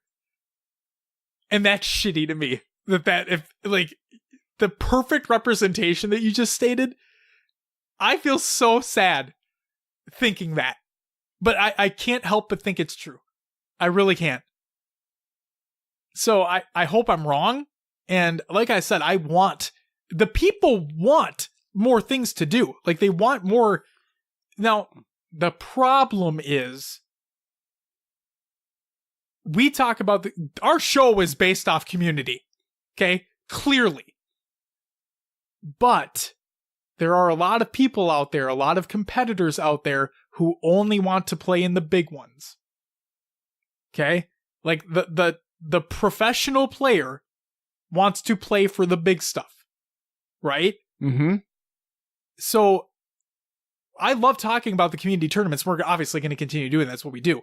But you're not going to be seeing a lot of professional players competing in these grassroots tournaments. Because it's not worthwhile for them. Yeah. I really miss talking about, like, Worlds. Yeah. And all the big players that come out for that we've known, we've grown to know. Yep. Over the life cycle of these different Halos, and you don't see as many of them right now. And It's because of what Josh said, is that they want to play for those big prize pools, or maybe they were getting their feet in Halo 5 and now it's back to Halo 3 and they don't want to transition back.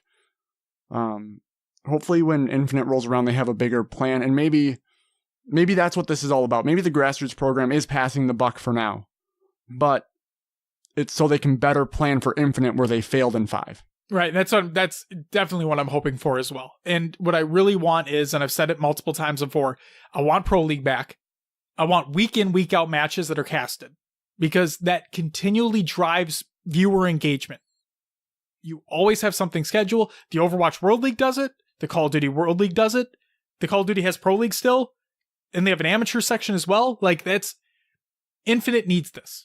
HCS needs to come back strong, like you were saying, Will, and hopefully that is what this is for the grassroots program. But at the same time, when the HCS comes back into full swing, I don't want them to put the grassroots by the wayside. They need to be continually engaging with them as well. Adding to prize pools, providing gear, the nameplates, who gives a fuck, but they need to continually be with the grassroots members as well. Because if you alienate them, like, once HCS comes back in full swing and they don't talk about the grassroots people anymore, then what the fuck was the point? And maybe the grassroots will be to continue the previous Halo game tournaments, because there is a viewership out there for them. It's not as great as it may have once been. Oh, yeah. As soon as Infinite comes out, they're no longer doing Halo 3. But maybe that's what, like, maybe DreamHack has the Halo 3 tournaments. Why not? HCS will put on your Infinite tournaments. You want to compete in Halo 3? Sure. DreamHack or, UGC's got you. Maybe that's how they continue it. Sure. I'm down for whatever. As long as the grassroots people do not get alienated, that's all I care about. Went on for a little while there. Let's see. Next up, we have Voodoo stating, grassroots funding? Can't say they don't fund unless major events. Would love if they helped us for an EGLX. For example, They making it tough for anyone outside of the USA to grow as a player. I had conversations with both sides. EGLX was interested if HCS came on board, but their schedule was already packed. Whatever that means. So something planned, just sadly, we don't know. Would have been great to have an event in Toronto. EGLX at a downtown venue now too. There's a reason you don't see any of us anymore at for events, etc. None of the other guys like Murray, T-Man, etc. want to do anything with Halo now. So there you go. Lack of funding. Silo states, I completely understand that. It sucks, man. I had such high hopes for Grassroots. Like, I didn't think DreamHack would be considered Grassroots. I was thinking EGLX, Beachland, NJ Halo, anything like that would all be dope. That's what I thought was on the horizon, but nah, DreamHack gets it. Anything you want to add to that before we move on? So the fact that DreamHack gets it and others don't? Gets funding? Gets prize pool funding? Ooh. That gets difficult when you're looking at it from... So if you're looking at it from the HCS side, like DreamHack is established, they can put on an event. And they've had DreamHack events in the past. Like the HCS has had actual HCS DreamHack events in the past. Yep. It would be nice if they could support the smaller tournament organizers in some way. But I think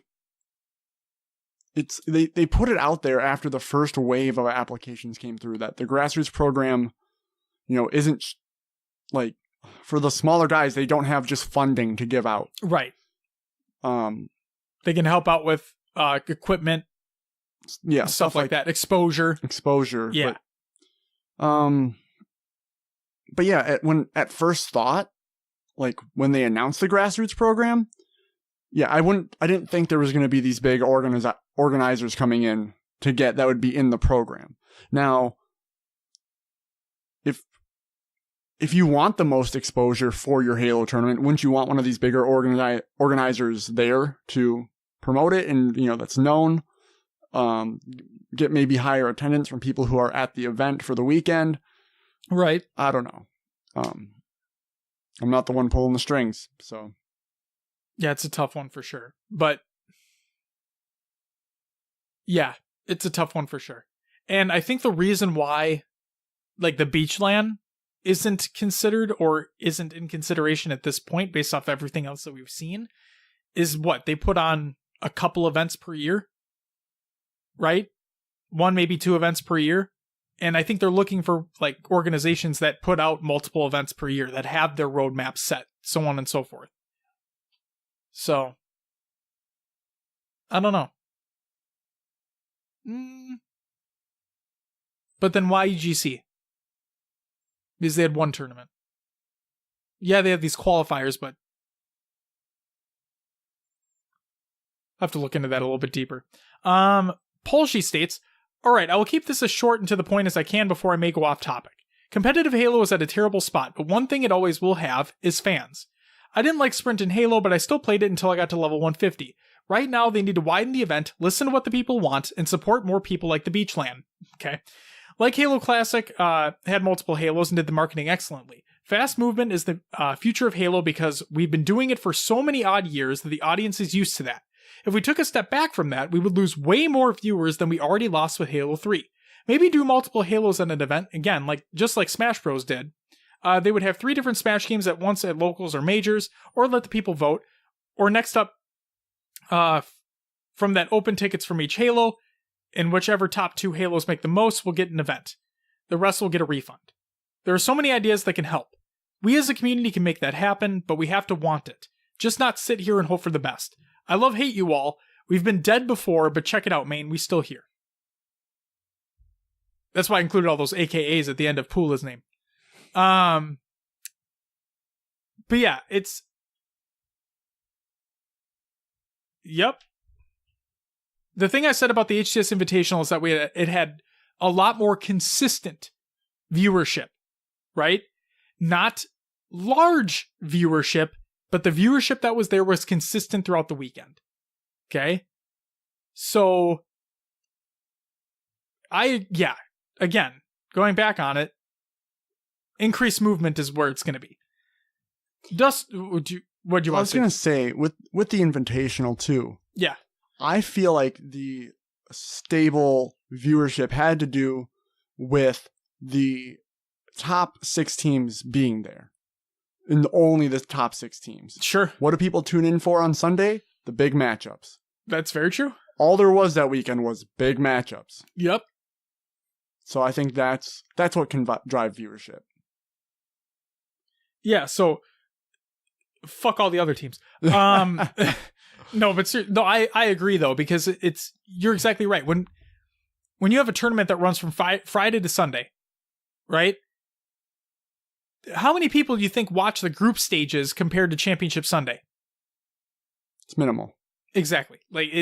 Yes. All right. Duststorm states, this doesn't seem like an unpopular opinion, but quicker movement is the way the industry is going, so I can't see Infinite not having some sprint mechanism in it. Advanced movement, I think, is up for debate. Ground pound, although pretty cool, shoulder bash, and slide, I don't think are necessary for Halo. Movement has been consistently changing, but I feel like it needs to settle a little bit with Infinite to let fans of all Halo games feel like they can pick it up. So in other words, just sprint. Keep sprint or keep increased movement speed and we're good. Dust, I agree. I'd also like to see more rules on roster changes when it comes to official HCS seasons. Fucking please. It's hard to root for a team when players change teams every week or in between major events. It causes a lot of drama within the community and, as brought up on this show so often, leads to discussions on why this could have happened or why that org dropped a person, etc. It also doesn't really help with developing that teamwork or making the pros mature and learn how to play with their teammates. You don't see professional athletes swapping teams during the season, and if they have issues with their teammates, most of the time, they put it aside on the court and work together. I feel that letting people just jump around doesn't help develop maturity in the player or the team, bearing extraneous circumstances obviously. Will, you've said that multiple times, where trade deadlines in professional sports, the players aren't able to just go willy-nilly to whatever team they want. Like if a player doesn't like being on the Twins, they can't just fucking up and go to the Yankees. Yep. You know? And actually, a more recent example is LeBron was trying to get, I forgot which player it was, but LeBron was actively trying to get a player onto the Lakers. And like somebody's contract was about like coming up to, I think, I can't remember the full extent of this, but LeBron failed. He didn't get the player. So there you go. You can't just jump willy-nilly wherever the fuck you want. And yes, I agree wholeheartedly. We need roster deadlines and we need to, you can't just be able to change all the time. It's so fucking stupid.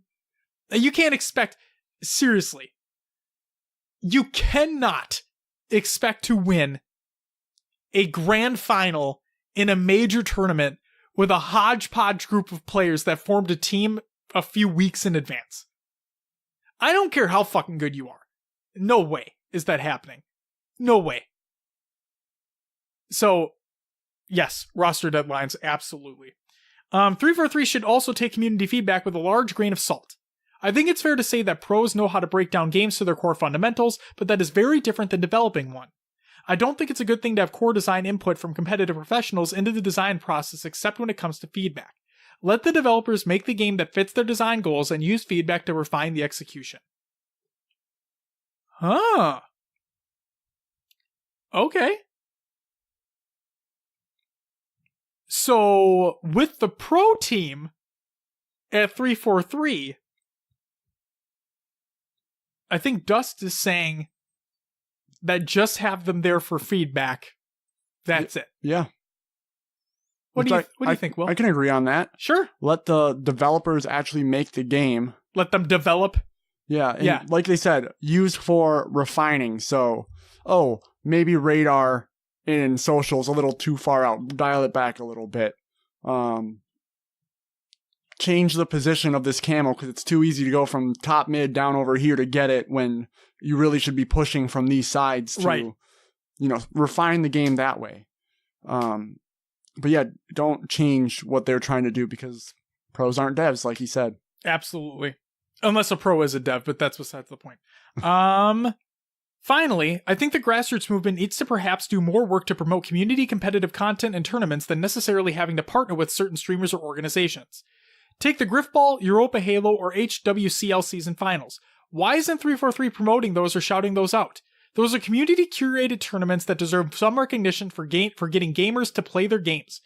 Be more supportive of the community without having to be more supportive of the community without having to do it through official channels or when it's convenient. The community spotlight sometimes grabs these, but when you have a whole department within the studio to focus solely on competitive, there should be more proactive efforts to highlight these things. Sorry for the novel. A, it wasn't a novel, and B, I loved that one. Yeah. 100%. That. Halo Wars 2. Competitive Halo Wars 2, Will. The literal only other person that I'm seeing post about these is Postums.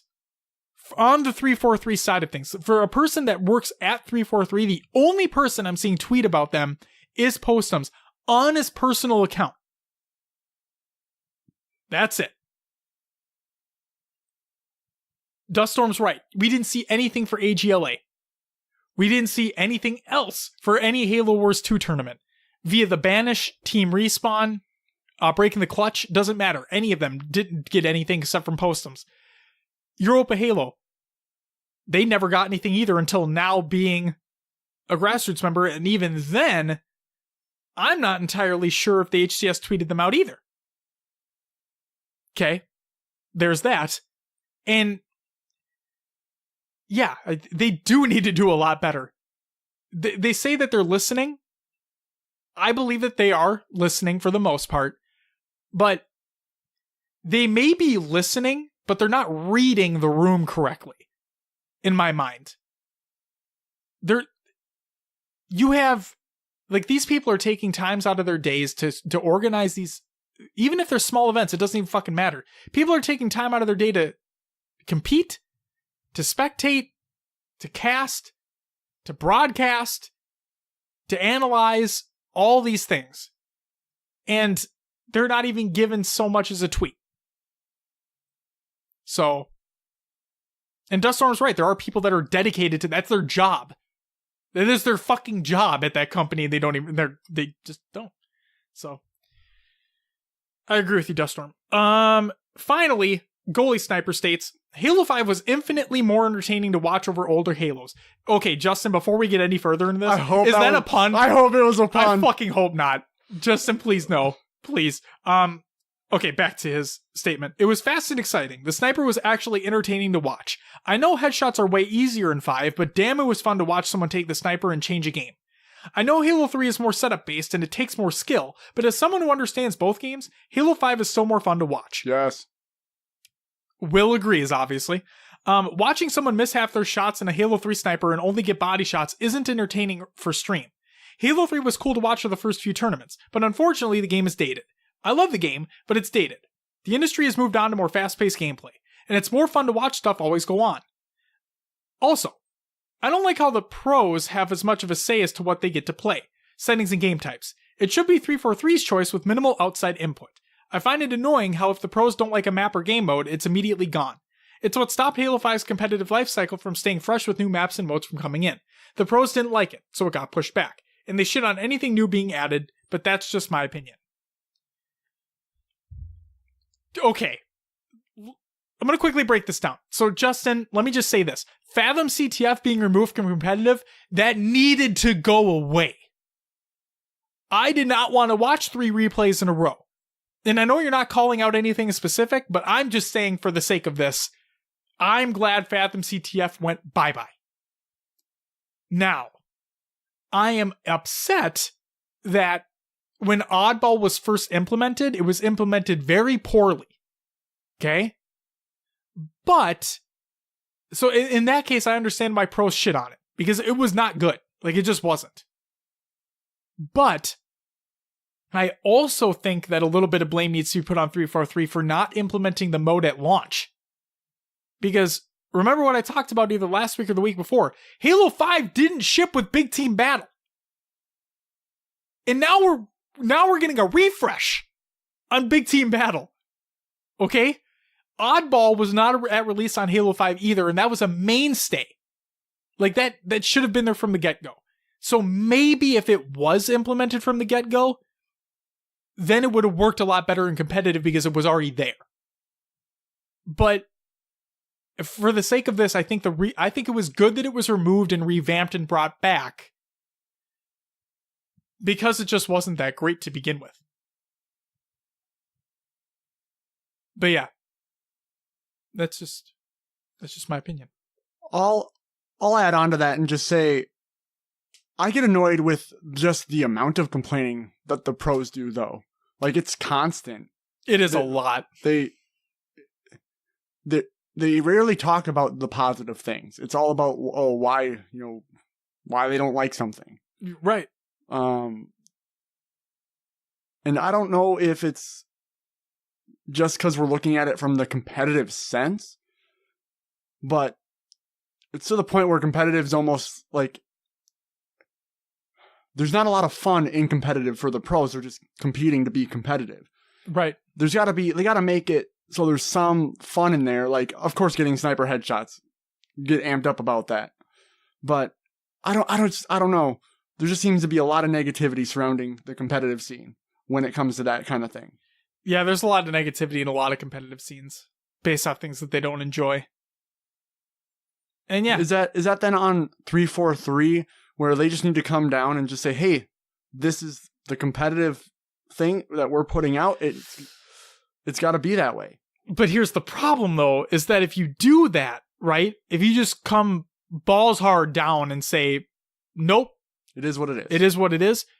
How many people leave? And then what happened to your competitive aspect? Because they were too much of a hard ass to do anything. And now I'm not saying that players need to be critiquing every little fucking thing and being assholes about it, because that's far from what I'm trying to say. It's just that there needs to be that the people that are playing your game competitively, right? They are keeping... Okay, hear me out. Hear me out here, okay? The developers create the game, right? The players are what makes those games continue on. Rainbow Six Siege, right? For Honor.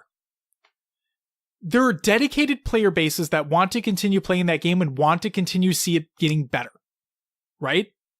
Therefore, at that point, developers start looking towards their communities and say, oh, what do you like? What don't you like? Like, what can we do to better help you? What can we do to get you to keep playing our fucking games? Because that's what their job is. They need to keep you playing, because otherwise you're not going to buy their sequel. You're not going to give a shit. Okay? So, again, hear me out. Halo 343 makes Halo 5. They release it. Competitive starts up. A lot better state than Halo 4. A lot better. Okay? But there are a lot of critiques. At that point, and again, I don't know when exactly the critiques probably started immediately. Let's be real here. But 343 then takes a step back, assess the situation, goes to the community, the people that are actively playing their game, and say, hey, what do you like? What don't you like? What can we do to help you keep playing our game? So I do think developers need to listen to their competitive communities for the competitive aspect of that game. An aspect in which the developer doesn't listen to the real competitive community of their game is Fortnite. They listen to the casual base of that game because that is where their player base is. But for Halo 5, right now, it's... I don't know, it's really tough. I all in all, I think devs need to listen to their communities. Casual or competitive doesn't fucking matter. They need to listen. Otherwise, nobody's going to play their game anymore. There's a certain point, though, where it felt that Halo 5 was so influenced by the pros. Everything was critiqued for them. Yeah. No, I agree with that, too. There has to be a middle ground. That's what I'm saying. There needs to be an open line of communication, but that's it. It's just an open line of communication. It can be a forum, it can be Twitter DMs, it can be whatever the fuck you want it to be. But as long as there's that open form of communication, and again, don't be an asshole about it. Like remember when we talked about weeks and weeks ago when, I forgot who it was in the community, but they reached out and they're like, hey, us as a group, we don't like where BTB is right now. Know how we're getting this refresh right now? Probably community feedback. That's what it came from. But the avenue in which those players went was way better than what these pros are doing. Or these amateurs are doing and just bitching. Okay? They went through, they made a document. I think they made a Google Doc of everything. Yeah, they did. And they went through every point by point. Yeah, it was detailed. And they sent it to them. Clear, concise, to the point, not asshole. Right? That's what it was. Yeah. And they sent it to them, and 343 probably looked at that and said, we hear you loud and clear. It's not going to change overnight, but damn it, we're going to do something. Because clearly you are passionate. Clearly you have thought this through, and you want to see this be better. And frankly, we want it to be better, so you keep playing our game. Mm-hmm. I hate the critiques where like, it's just, sprint is shit. Get it out of here. Right. That doesn't help anybody. Yeah. It's frustrating. It really is. It really is. Especially being on, like, in our shoes, where we talk about this shit every fucking week.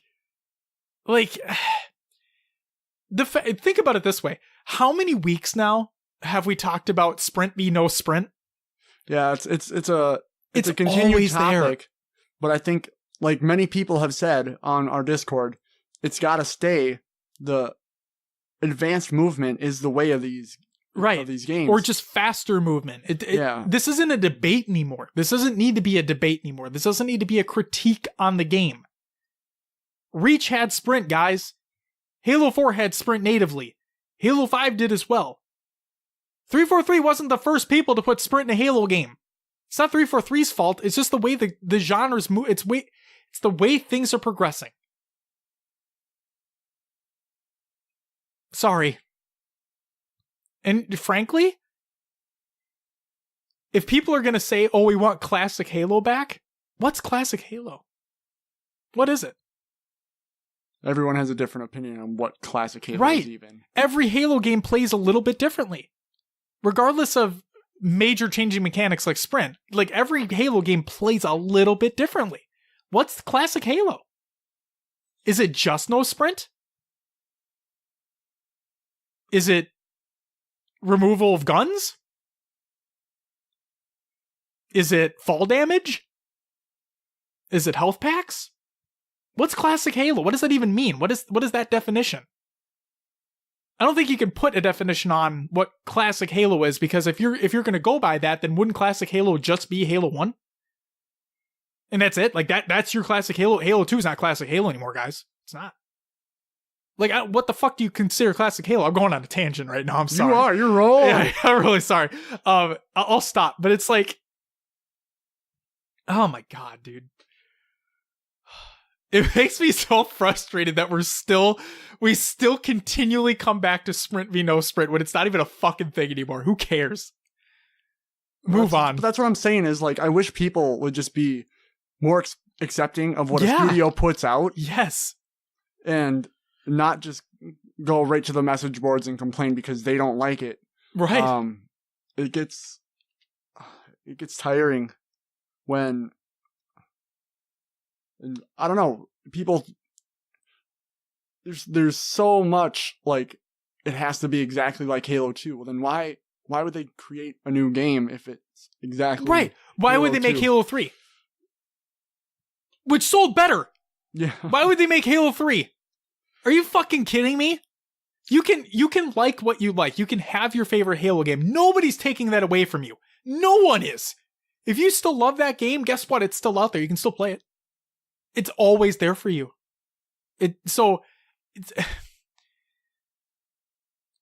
Times are changing. Changes need to be taking place. Okay? Every Halo plays a little bit differently. They're not the same fucking game. None of them are. And yes, I shit on Reach all the time. All the time. But I think the art style is fantastic. I think the customization options are second to none. I think that as soon as they removed Bloom, that game was, oh my God, 100 times better than it was. I enjoyed playing that game's multiplayer once Bloom was removed. Like, Bloom was a mechanic that I was so hard against because that was my... It's the same issue I have with Fortnite, but even Fortnite was its own thing, okay? So I'm just going to stick with Halo here, okay?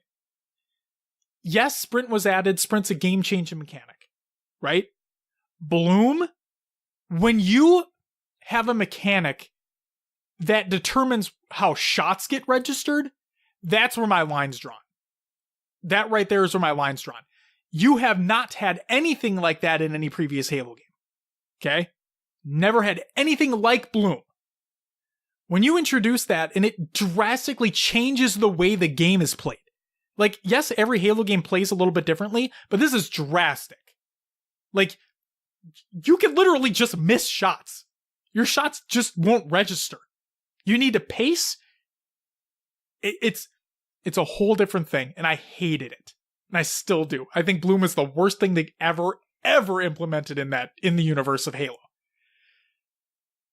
But like I said, I shouldn't reach all the time. But as soon as they remove that, this game's not bad at all. That one mechanic, which is, oh man. To me, Sprint is not doing that to the other Halo games. It's not breaking anything. It's not ruining the experience for me. And frankly, I really don't think it's ruining the experience for anybody else. I just think people like to bitch, but that's, again, just my opinion. And there's probably people out there that say, yes, Sprint does ruin the experience for me. It's not Halo. Fuck off. All right. We got a little off topic there, but do you have any unpopular opinions you have about competitive Halo right now?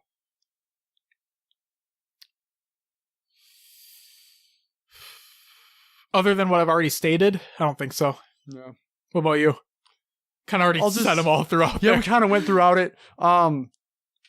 I think Halo 5 is the best competitive Halo out there. Ooh. That's what I'll say. Nice. Okay. I mean, that was kind of my Halo hot take. Sure. When we did the general. Yep. But in a competitive sense, there you go. Well, yeah. Sure, maybe not from straight up competitive sense. Sure. It's not just straight point and shoot. There is some movement aspects. Yeah. But from a spectator standpoint, oh, it's great. It's best Halo to watch competitively. Yes. Now I understand where people enjoy the other Halos because the slower movement, it does cause some sort of standoffs, and you have more setups. Setups have to be established more prominently. Yes. Than Halo 5, but the fact that in Halo 3, if you see a team get a setup that's not broken, they steamroll the game. That could happen in Halo 5 too when you have other skill, like, far skill levels playing against each other. But sure. I feel like in the previous Halos, when you're watching competitive, you can pretty much tell who's going to win based off how they're getting set up. And I don't know, it can go back and forth, but I feel like with Halo 5, just the fact that it could change on a sniper pickup, a whole entire game can just change in the moment. Yeah. Makes it more exciting, more thrilling. And I just, it's what I enjoy personally. And you guys might think differently, but it's what I think about Halo 5. Going in. I thought of one. Uh-oh. Competitive Halo viewership will never be what it once was, or anywhere near that, unless 343 partners again with MLG. It will never get to where it was, or where people expect it to be, unless MLG's with it. Do you think that they will partner with MLG out of the gates for Infinite? Because that's the only way I see it. They need to. They need to announce a pro league. I keep going back to it, but I'm not kidding. They need to announce it. They need to announce a strict partnership with MLG for their HCS events. Plain and simple. I'm not fucking kidding. I can see that.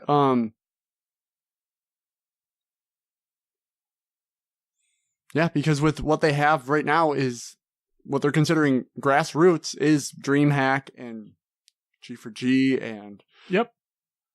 UGC. They have to. I mean, MLG is it's MLG. It's the top of the line. It's what. Yep. And they're still going unbelievably strong. So I can definitely see where that would make a big impact. It would put the most viewership, like not viewership. It puts your product in front of the most people it could be put in front of. Yep. And organizations start coming back because they see MLG's name attached to it as well. Mm-hmm. And here's the thing. Like, I feel like Fortnite blew up because it was Ninja. Who was there at the beginning? Ninja, Dr. Lupo, Tim the Tatman. Yep. Shroud. Yeah, he played Dr. Disrespect, I imagine. Yep, Summit played it right away too. Yep. Even though all those players didn't stick with it, when it first came out, that exposure was there, and it was because they were having fun playing the game. Yep. That's where like I was kind of going earlier with, competitive can be just like straight up competitive and you're in it constantly. But if the game's just not fun for you, it's not going to last. Nope. And that's what they kind of need that, I think, in Infinite, to have a fun game campaign-wise, because that puts a lot of people onto the game. And then a great competitive scene that holds and sustains that game. And, I mean, of course, you'll have your people who try to speed run or, your Halo completionist who run through everything in the campaign. Yep. But, yeah, that you are right, where, like, Halo 5, what carried it past the first year and a half or two really was competitive. Yep. So that has to be like the most engaging aspect with the community at points. So I can totally see having MLG out of the gates there and sustained. So yeah, Infinite has to do well for MLG to stay. Correct. If it gets to the point Halo 5 got to MLG is going bye-bye. Right. But that all comes back to the point where roster deadlines need to be taking place. You need to have stricter rules on the changes and so on and so forth. Because, like, Call of Duty World League, you have trade deadlines. It's, that you have your established players, you have your established teams, you have your up-and-comers as well, right? I'm not saying that it's going to be perfect out of the gate, but when HCS announces their 2020 roadmap with Infinite's release, because that's when the game's coming out, mark my words, they need to come out and say, we're announcing our partnership with MLG. They've been with Halo for they're one of the originators when it came to competitive Halo. You know them, you love them. We're announcing our HCS Pro League in partnership with MLG. Here are your casters, weekly matches, so on and so forth, leading up to regional events that take place 5-6 times a year, culminating in a World Championship. All in partnership with MLG. All of it. And then you see where it goes. Because I'm telling you, it's not... If MLG's not there, if anyone suggests to me ESL, get the fuck out of here. That's a hard no. All those meme pictures of that what was it, 2016? No, 2017 World Championships. Oh, that was bad. So, ESL, no. UGC, I'm going to include you in the shoutouts here, but I'm sorry, I'm just going to say this. No. It has to be MLG. It just has to. And if it's not, I'm fine for being optimistic. I can be optimistic all day. But the fact of the matter is, Halo isn't where it used to be anymore, guys. And for those who think that when Infinite comes out, everything's going to be all sunshine and rainbows, it will be. For a month. I think honestly, the hole Halo has to dig itself out of is that it's already a dead game. Yep. If you're not within the Halo community, that's how other communities view Halo. Right. If you are still in the community, people like, Halo, that still exists? Right. I've had people, I talk about this podcast at work to people, and they're like, oh, Halo's still around? Like, they don't even know. Gamers who are playing Call of Duty and Fortnite, they're still like, what, Halo? I'm like, yeah, they're, talking about a new game, and they'll be like, oh, maybe I have to check that out. Right. But it's not like people look for Halo anymore. It's unfortunate, but we have to dig ourselves out of it. Something like that definitely could. for people who are interested in that competitive scene. Yep. And then campaign-wise, it's got to be a great game to draw those people back in. Exactly. Halo has, like, competitive is like bread and butter for Halo, right? It's people have made it a thing since Halo 1. Halo 1 wasn't, I believe Halo 1 wasn't even going to have multiplayer at first. And then it was added. Look where we are now. So, I'm just going to go back on it. I'm going to say, if MLG is not there from the start, we're not going to have anywhere near what people are expecting. I agree. Yeah. And I'll probably, if I eat my words, I'll be happy to eat my words on this one. But it's just my honest thoughts. Anything else for the topic, Will, before we move on? I think that's all I got. Me too, sir. Time for some shoutouts. First and foremost, happy belated birthday to the following. We have Snakebite, Snipe Down, which are both on the same day, actually, which is pretty funny. And Onset. The man was our very first interview, if I'm not mistaken. Did you see the video where the crowd sang happy birthday to him? Yeah. It was great. It was great. So happy birthday to you, fine gentlemen. And then a shout out to everyone who played in the community playdate. It was Silos, High Tech, Redneck, Snipe, and myself. Thank you guys for joining in. It was a great time. And then also want to give a shout out to UGC. So for those who may have listened to the episode where they had their last qualifier, I kind of went in deep on them because they fucked up. They straight up fucked up.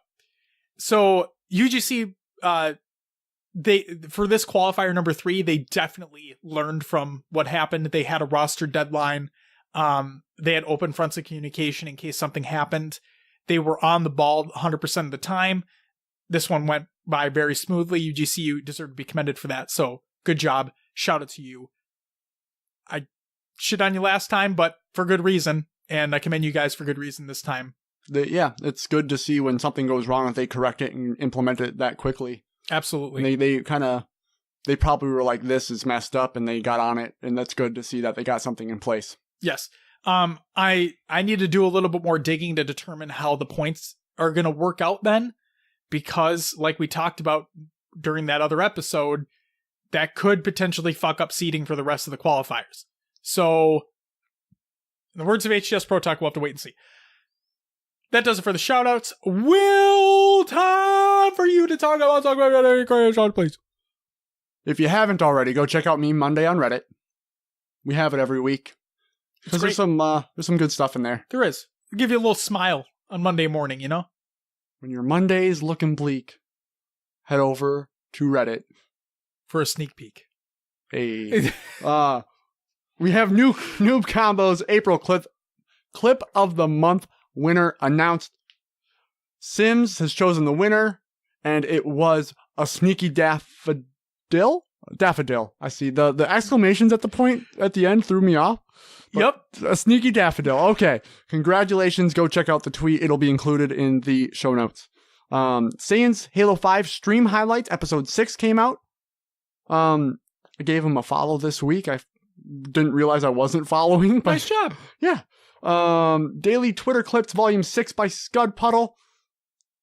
He plays a lot of Halo. He plays some other games. His Twitter clips are great. They are great. They really are. Some of them are hilarious just because you're like, what the heck? Yep. Wadu heck. Wadu heck. But yeah, go check that out. Video on YouTube. We have also, last but not least, Paradise Halo officially announced. And this was another tweet by, it looks like Dina Sean? Or Dinah Sean? Dinah Sean. And they state, officially announcing Paradise Halo, a platform to house a variety of Halo content, such as how-to guides, highlights, and the HCS Tactics series. All future content will be shared via the new Twitter instead of my personal one. Be sure to follow and subscribe. So yeah, we've talked about Paradise Halo videos previously, and this is just good to see that it's officially announced as that platform. So shout out to you, Dinah Sean, and shout out to Paradise Halo. Will, we had a long episode today. Yep. You know what it's time for? What is it? Not what you're thinking. We're going to be, we have Game of Thrones tonight. Oh yeah, we do. Episode 4. of 6. The thing happened last week. We're not going to talk about it yet. We keep teasing this. I promise you, when we do it, it's going to be great. Just stay tuned. Stay tuned for when we're going to be talking about the Games of Thrones. And according to the Russo brothers, the directors of Avengers Endgame, apparently the spoiler barrier goes up tomorrow. So, like, apparently, like, according to them, people can talk about spoilers starting tomorrow. In other words, if we wanted to talk about Endgame spoilers on next week's show, we technically have the right of way. Yeah, but that's I know, a shitty situation. I know, we're not going to talk about him. We're not going to talk about him. It was a great movie. You should definitely see it. If you're any at all, if you have seen, you know what? I'll just say this: even if you haven't seen a lot of the other MCU films, as long as you've seen the Avengers films in the MCU, you'll get something out of this. Yeah, great movie. Great movie. Will, now, you know, you can plug the show, Will. You can find us on your favorite podcast services. Just search for HCS Pro Talk. We are on iTunes, Spotify, Google Play, Podbean, Stitcher, and others. You can join our Discord, join the community discussion. Link will be provided in the show notes of the Google Doc. We also have the Xbox Club and Spartan Company that nobody cares about, but just search for HCS Pro Talk on your Xbox. We have Twitter, Instagram, Facebook, YouTube, Mixer, and esports pages as well. Search for HCS Pro Talk on those platforms. Josh, what do we have on the next episode? Another topic, Will. Do you know what that is yet? I don't. If you have a suggestion, I suggest that you leave it in the HCS Pro Talk Twitter. That too if you want, but the HCS Pro Talk topic discussions and Jesus Christ, the HCS Pro Talk topic suggestions channel in our Discord. That was a struggle, but I got there. That took a long time. And now I feel really bad about myself. Ladies and gentlemen, that is going to do it for episode 72 of HCS Pro Talk. We want to thank you very much for listening, and we hope you had a great time. We'll be back next week with another topic, and hopefully we don't talk about fucking Sprint or no Sprint in Halo. But until then, bye-bye!